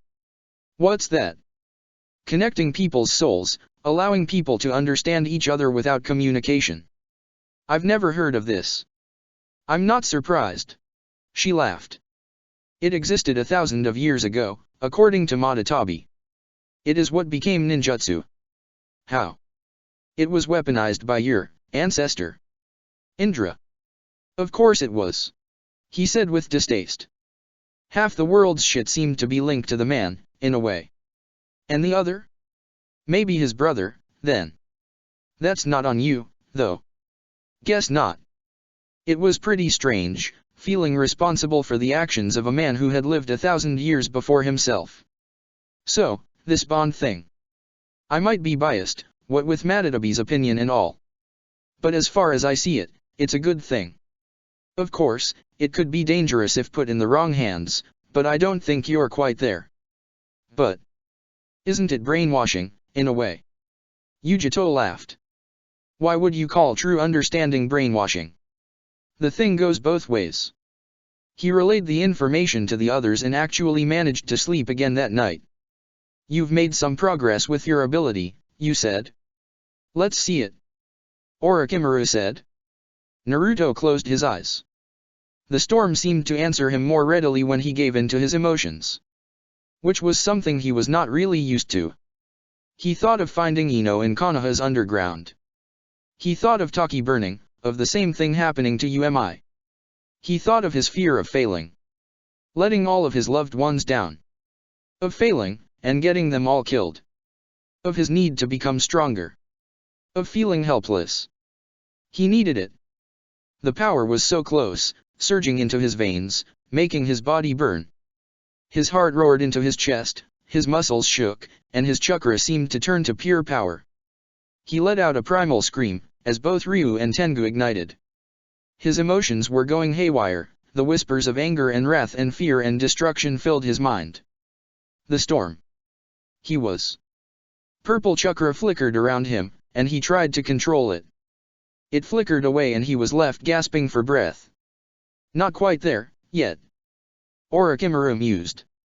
Again. A few days later. Konoha. Danzo hadn't heard much about Umi for a while. They were likely keeping a low profile, then. And unfortunately, Orochimaru was great at doing just this. If only Fugaku had done what needed to be done. Well, no matter. The man was dead, anyway. Now. What was the best way to go about things? Umi was an island, he knew as much, by now. And to think he had believed the name to be a misdirection. Try as he might, Danzo hadn't found any way to pinpoint the island's location yet. Either most of its people stayed on the island full-time, or they simply didn't know. Considering Orochimaru was involved, it was likely to be a mix of both. There were a few workable ideas on how to address the problem. It would only require 2 people, possibly with one of them unaware of the second person who would only be there as a contingency. He sighed. The war was going well, at least. He had known that Kumo and Konoha's might together would be more than enough. Now the world knew it too. In just a matter of weeks, he expected Suna or Kiri to admit defeat. And then, they would have to crush both AIM and IWA together. Which would likely be another full-scale war. Then, he would have to weaken Kumo as well. For this was the price of victory. A few days later, at night. Near the Land of Earth and Fire's border. The air was thick with the smell of smoke. Fuma Sesame hurried. It was her habit to wander away from the rest of the UMI recon team she was part of, in the evenings. She usually found a few things to do, while Satoru took over. Not tonight. Tonight, she simply hoped that Satoru, Jinji, and Kasuke spent their last few hours happily. That they didn't waste them squabbling, as they could sometimes do. She wished it was so, at least. Because the truth was it didn't matter either way. They were dead already. Behind her, the city of Moimago was burning. And the Biju was raging. Once she was sure she was out of danger, she leaped to Umi. When Sesame arrived on the island in a rush, Naruto knew it was going to be bad news. When she asked to speak to Orochimaru or to him, he knew it was likely worse than he had thought. The 5 tails. It's free. She wailed desperately. Satoru, Jinji. Kasuke. They're all dead. She started to sob. Naruto's blood froze. Toru, next to him, was already standing up. Is there anyone still there? Naruto asked. There's no time to waste. Toru said. No. Naruto shook his head. But heading out blindly is risky. Haru. Sesame said. Haru is still alive. Is Akatsuki there? I don't know. Sesame continued, looking like she had trouble thinking. We can't leave her there. Toru insisted. Naruto looked conflicted. He was the fastest of them all. If anybody could get Haru out, it was likely him. And Toru was not going to let him go alone. If things got bad, Naruto would send him to warn the others. He cursed, but summoned his battle armor, and saw Toru do the same, a resolute expression upon his face, also throwing his hood on. "Let's go, then." "Which way?" Sasami led them there. The very moment Naruto arrived, he knew it had been a trap. There was no fire. There was no Biju, either. And they had made a terrible mistake. Toru activated his Sharingan. Naruto extended his chakra senses in a flash, ignoring the rising panic in his chest. And the dread he had been fighting, the feeling that something was completely wrong. Only then did he notice. There was a very slight foreign touch to Sasami's chakra. Which meant she had been tricked. There were intent barriers around UMI, this much was true.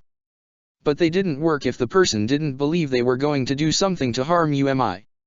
A flash of movement, something so fast that Naruto's first reflex was to turn on his lightning cloak. A blade appeared in his hand. He had become fast enough to meet the incoming Tonto strike. Toru screamed something. It felt as though Naruto were seeing, and hearing, in slow motion. Avoid his E-dash. Naruto blocked the strike, but he had already met his opponent's eyes.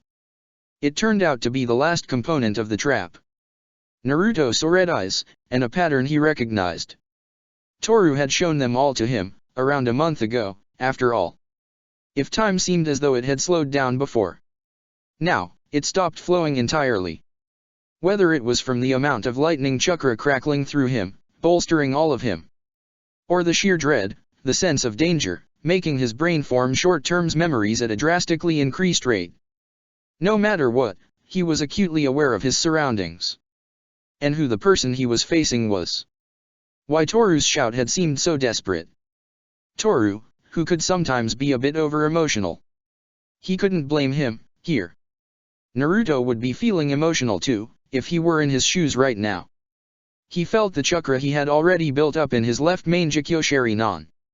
He felt the way it connected to his own eyes as quickly as Toru had said it would be. Almost as fast as the brain's electrical impulses. But just a touch slower. He felt all of this in what seemed like the world's shortest and longest moment. Hopefully, the Nine Tails healing would prove to be enough. Naruto heard the words Shisui was saying, even though he didn't say them out loud. Kota Amatsu. Naruto let his control over lightning slip away. In one place only. Well, two, technically. He screamed in pain as he let his eyes turn to fire and his vision suddenly became nothing. But the jutsu didn't take. Chapter 100, Leaves, Crumbling. Close one eye. Instead of blackness like when closing both of them, what you see instead is nothing. Nothing, out of the closed eye. That's what a blind person sees. And that's what Naruto was seeing, suddenly. Temporarily, he hoped. If Kimimaro had managed to heal his own eye mid-fight, there was no reason that he shouldn't be able to do the exact same thing. Except for one small fact. Naruto didn't know how to do it. And they still had to get out of here. Toru roared. He attacked his brother, pushing Sasami out of the way, and putting himself in front of the suddenly vulnerable Naruto. "What the hell did you just dash?" he screamed. His brother recognized him right away, too, despite the hood. Toru. Uchiha Shisui's breath caught. Anger made it hard for Toru to even speak. You. Fuck dash Toru cursed. Why? Toru. You, joined him. Shisui asked, his hand so tight around his weapon that his knuckles were turning white. Shisui had been a shinobi for years, Konoha's youngest jonin. He had seen terrible things over the last 2 decades, Toru knew. Betrayal, too. Still. This took him by surprise. This much was obvious in his disbelieving eyes. Why? His older brother asked, his red eyes widening. Why? I should ask you this. Toru raged, feeling fury blossom in his chest. How can you even ask this? Konoha would have killed both Hanabi and I. He tried to kick Shisui, who was simply too fast for him, as ever. His elder brother dodged the attack and moved away, in a movement that reminded Toru just how outmatched he was. There was no way in hell I was going to just lay down and wait for death. Or leave Hanabi to die, either. Toru continued, taking a long breath. Itaki and I. And Suzuki. Shisui said, uncomprehending. We would have helped you. Help him? None of them had quite this kind of pull. Where were you, then? I had no choice but to leave. It was this or death. Toru shook his head, feeling smaller than he had in years. I even had hopes of coming back, someday. Once this was settled. But this. What were you doing? Kota Amatsukami, really? He is too dangerous to be left roaming free. Shisui said quietly. And he killed the Hokage. He didn't. Toru roared. What about the dozen of root ninja? Shisui shot back. I saw what he did. And his chakra, the same I can feel right now. It was all over the place. Like the people he left there, in pieces. Shisui shook his head. Whether Toru seemed convinced by the veracity of what he was saying or not, didn't matter. Not when Uzumaki Naruto was known to work with a Yamanaka as powerful as Ino. What his brother believed was something that she could change easily. Shisui would know all about it. And what about Taki? Did he or did he not steal the seven tails? Shisui asked, eyes hard. Both of them knew there had been enough different sources for this to be indisputable. Toru froze. It had been his idea. Just like coming here tonight. Why was he always fucking things up? Why wasn't he more like? There are reasons why we did it. Toru whispered. To prevent Akatsuki from getting it. His brother's face fell. So you were involved, too. And there are always reasons, aren't there? Shisui said, looking pained. I don't like the idea of hurting you, in any way. So I will implore you to step aside. Hurt me? What do you think you're about to do to my friend? Don't. Toru warned, vaguely aware that he was trembling. Don't come any closer. I am the Hokage's man. Shisui closed his eyes for a short instant. I am a member of Konoha, first and foremost. Even the clan comes second to that. I would give my life for the village if commanded to do so, whether I like Danzo or not. How I feel about him is of no consequence. Please. Toru felt as though he wanted to cry. Is this Danzo's will? Why would you listen to him? Shisui shook his head. It is the village's will, not just his. Step aside, little brother. Toru knew Naruto was too rattled to even bother with explaining anything. Which was why he was surprised when his friend spoke for the first time. His voice was raspy. One man is not the village, no matter what that man may believe. Don't speak of things you don't understand, Uzumaki Naruto. Shisui said, his tone hard. His underhanded ways are not the village's voice. Naruto hissed.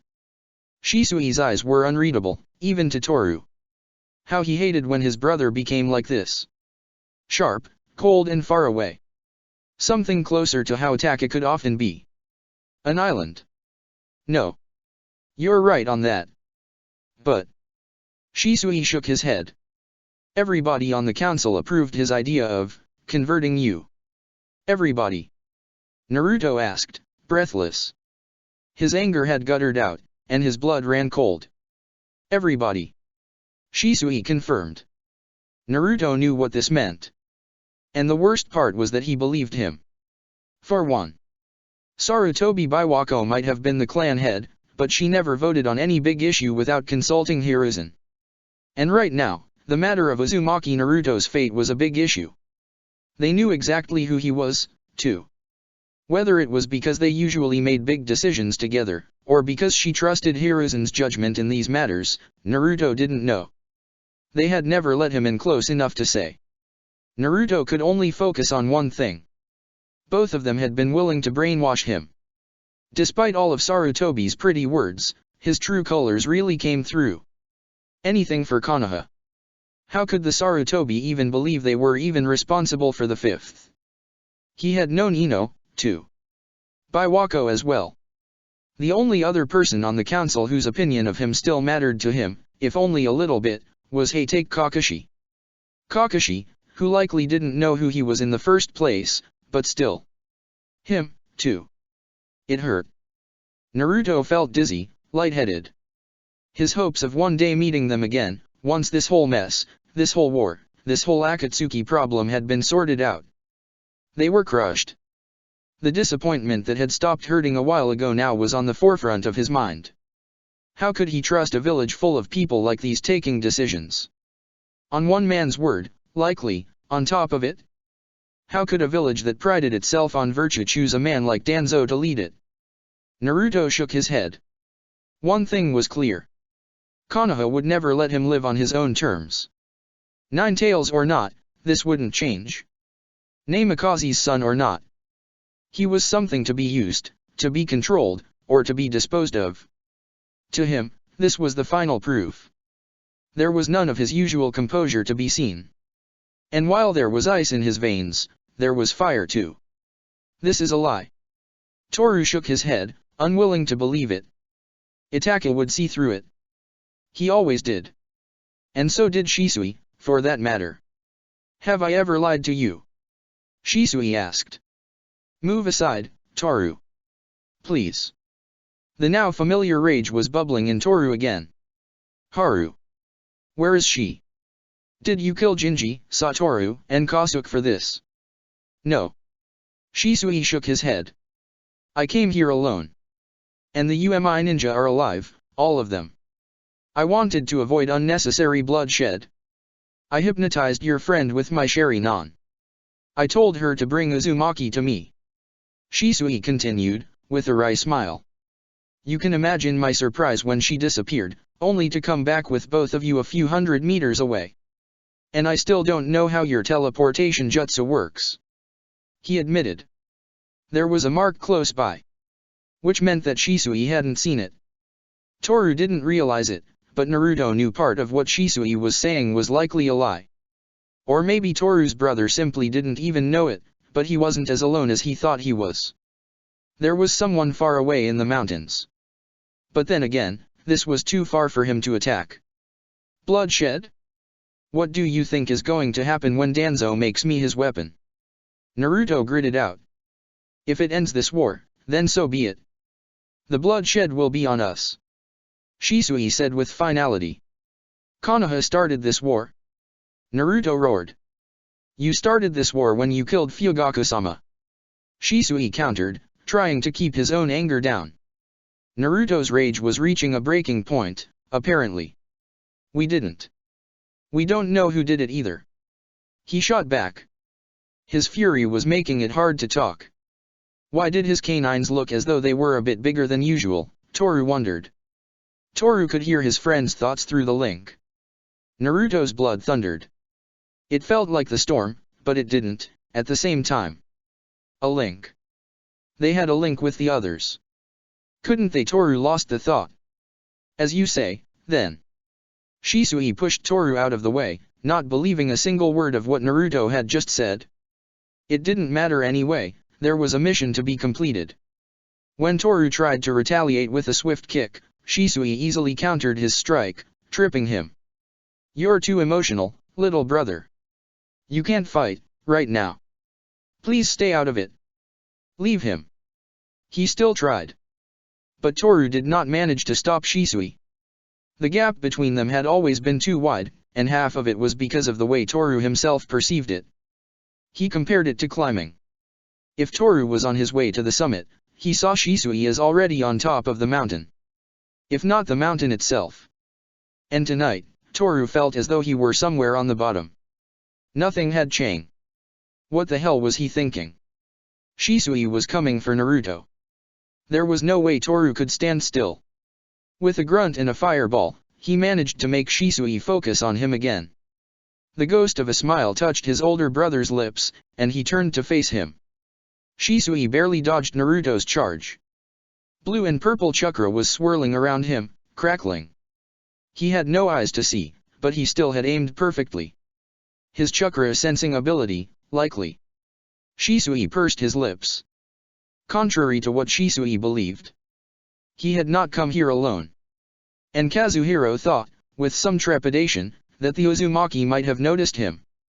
Danzo had been worried of the potential pitfalls that Uchiha Toru, if he really were the masked man, which had just been confirmed, would bring.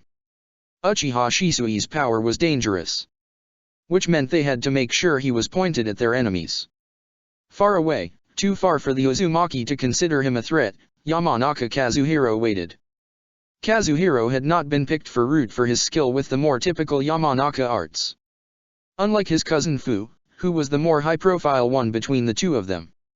He could not make any use of a curse puppet like him, either.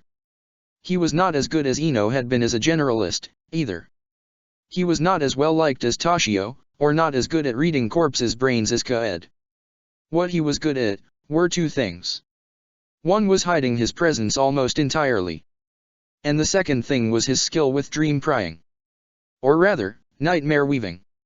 Tonight, Kazuhiro waited for an opening. But first of all, he waited to hear Shisui's decision. "Let us go," Toru said again. "No," Shisui repeated. "If you don't dash," Toru's voice was cold. "Then what?" Shisui asked, his voice just as flat. "If you bring me to Konoha, they will kill me. It's a promise." Shisui paused. "We won't let that happen. I already told you." He was getting somewhat frustrated, this much was obvious. Toru chuckled. "They will make it look like an accident, but it will happen. Do you think Danzo will take the risk of the Hyuga turning against him? Because that's what's going to happen whenever anyone learns about me being back in the village. Alive, and with the knowledge of how to remove their seal." It was a bluff, and Naruto knew it too, likely. With what little Toru had read of the scroll about the caged bird seal, he had about half the knowledge required to do anything at all about it. It was too much for the Hyuga, already, likely. And Shisui didn't know the extent of his knowledge. This much was enough for a talented enough seal master to possibly piece the rest together. Naruto had done so, after all. Shisui had no answer to this. He really hadn't counted on seeing his brother anytime soon. Besides, Toru continued, "Even with Naruto blind, you won't be able to take both of us at the same time. Most of your genjutsu won't work. Not on me, not on him. Do you really think you can control the Nine Tails power, with no way to use your strongest techniques? Are you willing to use your Koda Amatsukami on me?" This was a bluff, which might or might not be true. Toru knew Naruto was good at fighting blind, but this was Shisui. He could feel Shisui's presence, sure, but there were tons of things he could not hear or feel before they came too close. And when it came to how much of the Nine Tails power Naruto could actually use, the less said, the better. Still, Toru knew Naruto was extending his senses, all of the remaining ones. Preparing for a fight. Shisui might be able to use Koda Amatsukami still, since the attempt had failed before. It was a terrible feeling, having to wonder if Shisui might use it on him. It used to be the both of them, against the world. Now, everything was so fucked. "I will take my chances," Shisui said coldly. "Are you willing to let me go?" Toru asked. He could feel Naruto's head whipping toward him, even though he could not see anything. Shisui paused. "Because if not, you might as well kill me directly. I will die if you bring me there. One way or the other. Someone will get rid of me." "Toru." His brother looked pained. "And if you are willing to let me go? Well, I'm not leaving without him." Toru pointed at Naruto. "And the rest of them. Wherever you left them. This is the only way I'm going to live. You understand nothing." Shisui finally roared. "What do you think I'm doing right now? I'm trying to protect you. Itaki and I will shield you from Danzo. We won't let you be killed. No matter what. Do you really think Danzo will listen?" Toru shouted back. "He will kill me. And that's a certainty. What you're doing." Toru pointed his own sword at his stomach. "I might as well do it myself. Wadash. This will be less painful than whatever is awaiting me there." Toru growled. And honestly, he believed it fully. Shisui realized it. "Don't," Shisui said, his eyes wide. "This is no different. Why don't you see it? His grip on his sword was sure. Don't. Shisui called again. Desperately. Toru repeated, his lips entirely dry. Let us go. I can't. Shisui breathed out. Let us go. He will destroy everything. Shisui roared, pointing at Naruto, who was still expecting a fight to erupt. He won't. Toru said. You're wrong about him. Being with them is the only place I am safe. Far away from Danzo's machinations, from the Hyuga. To think he was safer hunting the strongest people in the world than in his own home village. Toru and Shisui stared at each other. Let us go. No. Then you know what I'm going to do. Toru repeated. You won't. Shisui said sadly. He looked as though he were trying to convince himself, rather than Toru. Toru just gave him a grim smile. Naruto likely didn't understand what was happening fully. Shisui's Sharingan caught it before it happened.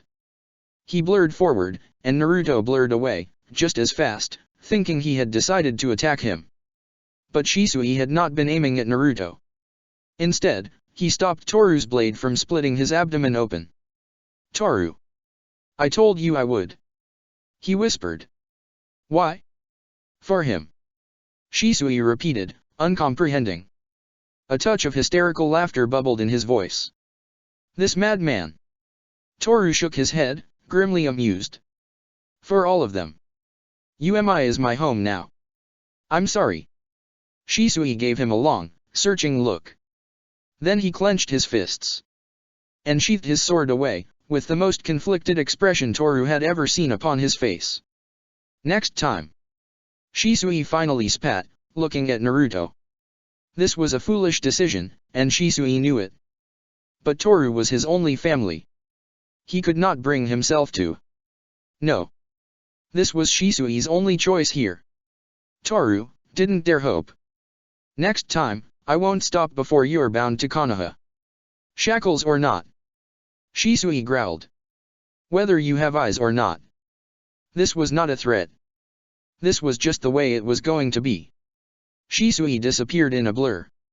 Only then, did the first genjutsu he had cast, preventing the two of them from even thinking about calling for backup, fade away. Naruto cursed, and let his chakra senses fall away. A decision had been reached. The wrong one. He knew that Shisui would not report Toru's presence here. Just that the Uzumaki had found a way to prevent his ultimate jutsu from working. Yamanaka Kazuhiro followed Danzo's orders. He made sure to have a clear line of sight and weaved the hand seals. His victim just shivered briefly, confused, before resuming what he was doing. That was a first step. A link had been established. He knew they would not notice it. Now, Kazuhiro would wait until sleep came to the man. His own body sat there, mostly slumped. Naruto and Toru gathered the unconscious UMI ninja. Just as Shisui had said, all of them were alive. Were you really going to do it? Naruto asked, once Shisui had gone away. So he had realized something, at least. Toru didn't answer. Shisui. He felt empty. He dispelled the genjutsu on a thoroughly lost Sasami. They knew that they would have to modify the barriers around UMI, as soon as possible. Are you okay? Naruto asked. Dumb question. Of course he wasn't. I really don't feel like talking, right now. Toru said, not bothering to look at him. I understand. Well. No. I can't even say that. Not fully. But I wish I could help you. Naruto said. Take all the time you need. We'll be here, if you want to talk. Thanks. Toru said, his voice rough. Ino, who was the only one awake when they came, almost shrieked when she realized Naruto had burned his eyes out. Wah. She started, worry rising her voice an octave. What happened to you? He didn't seem too bothered by his lack of sight, moving mostly smoothly around the room.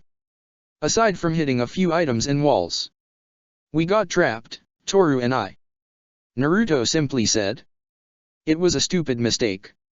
It won't happen again. Toru was entirely quiet. but dash. Naruto waved it off. These are just eyes. I hold part of the 9 tails within me.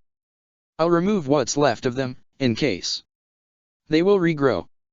Ino just closed her eyes in half despair, half consternation. Just as Naruto had said, in just one day, with some very careful manipulation and Karen's help, his eyes grew anew. Toru sat there with his tired, bloodshot eye, staring off at something only he could see. This was apparently so out of character for him that even Hanabi asked what had happened. But no matter how subtly, how gently they did so, he kept his distance from them, and made sure that nobody came close to his thoughts. The bond, he kept firmly closed. Please, go see Ino, Naruto begged. Your chakra looks fine, so nothing is out of the ordinary, but just a quick checkup. You look completely out of it. No need for that. It's just about my fucking brother. What could a therapy session even be useful for, right now? His world had just been turned upon its head. That was it. He just needed some time to process it. Ino will just check if everything dash. I'm fine. Toru repeated, his voice low and angry. You're really not. Naruto seemed to think that it might be worse than he had thought. You said you would give me some room. Toru glared at him. Was that a lie? I want to be alone. Toru. Leave me. Leave. Naruto seemed to hesitate. Toru continued to push. Please, leave. Tomorrow. Toru looked away. Tomorrow we can talk. I promise. I just need to think. Are you sure that's it? Yeah. Please leave. All right. Naruto would not push him further. He had promised. And invading his friend's mind was too terrible of an option for him to consider, Toru knew. I'm fine, really. Toru gave him a weak smile. Just had some trouble sleeping. Check the description for the links to the author.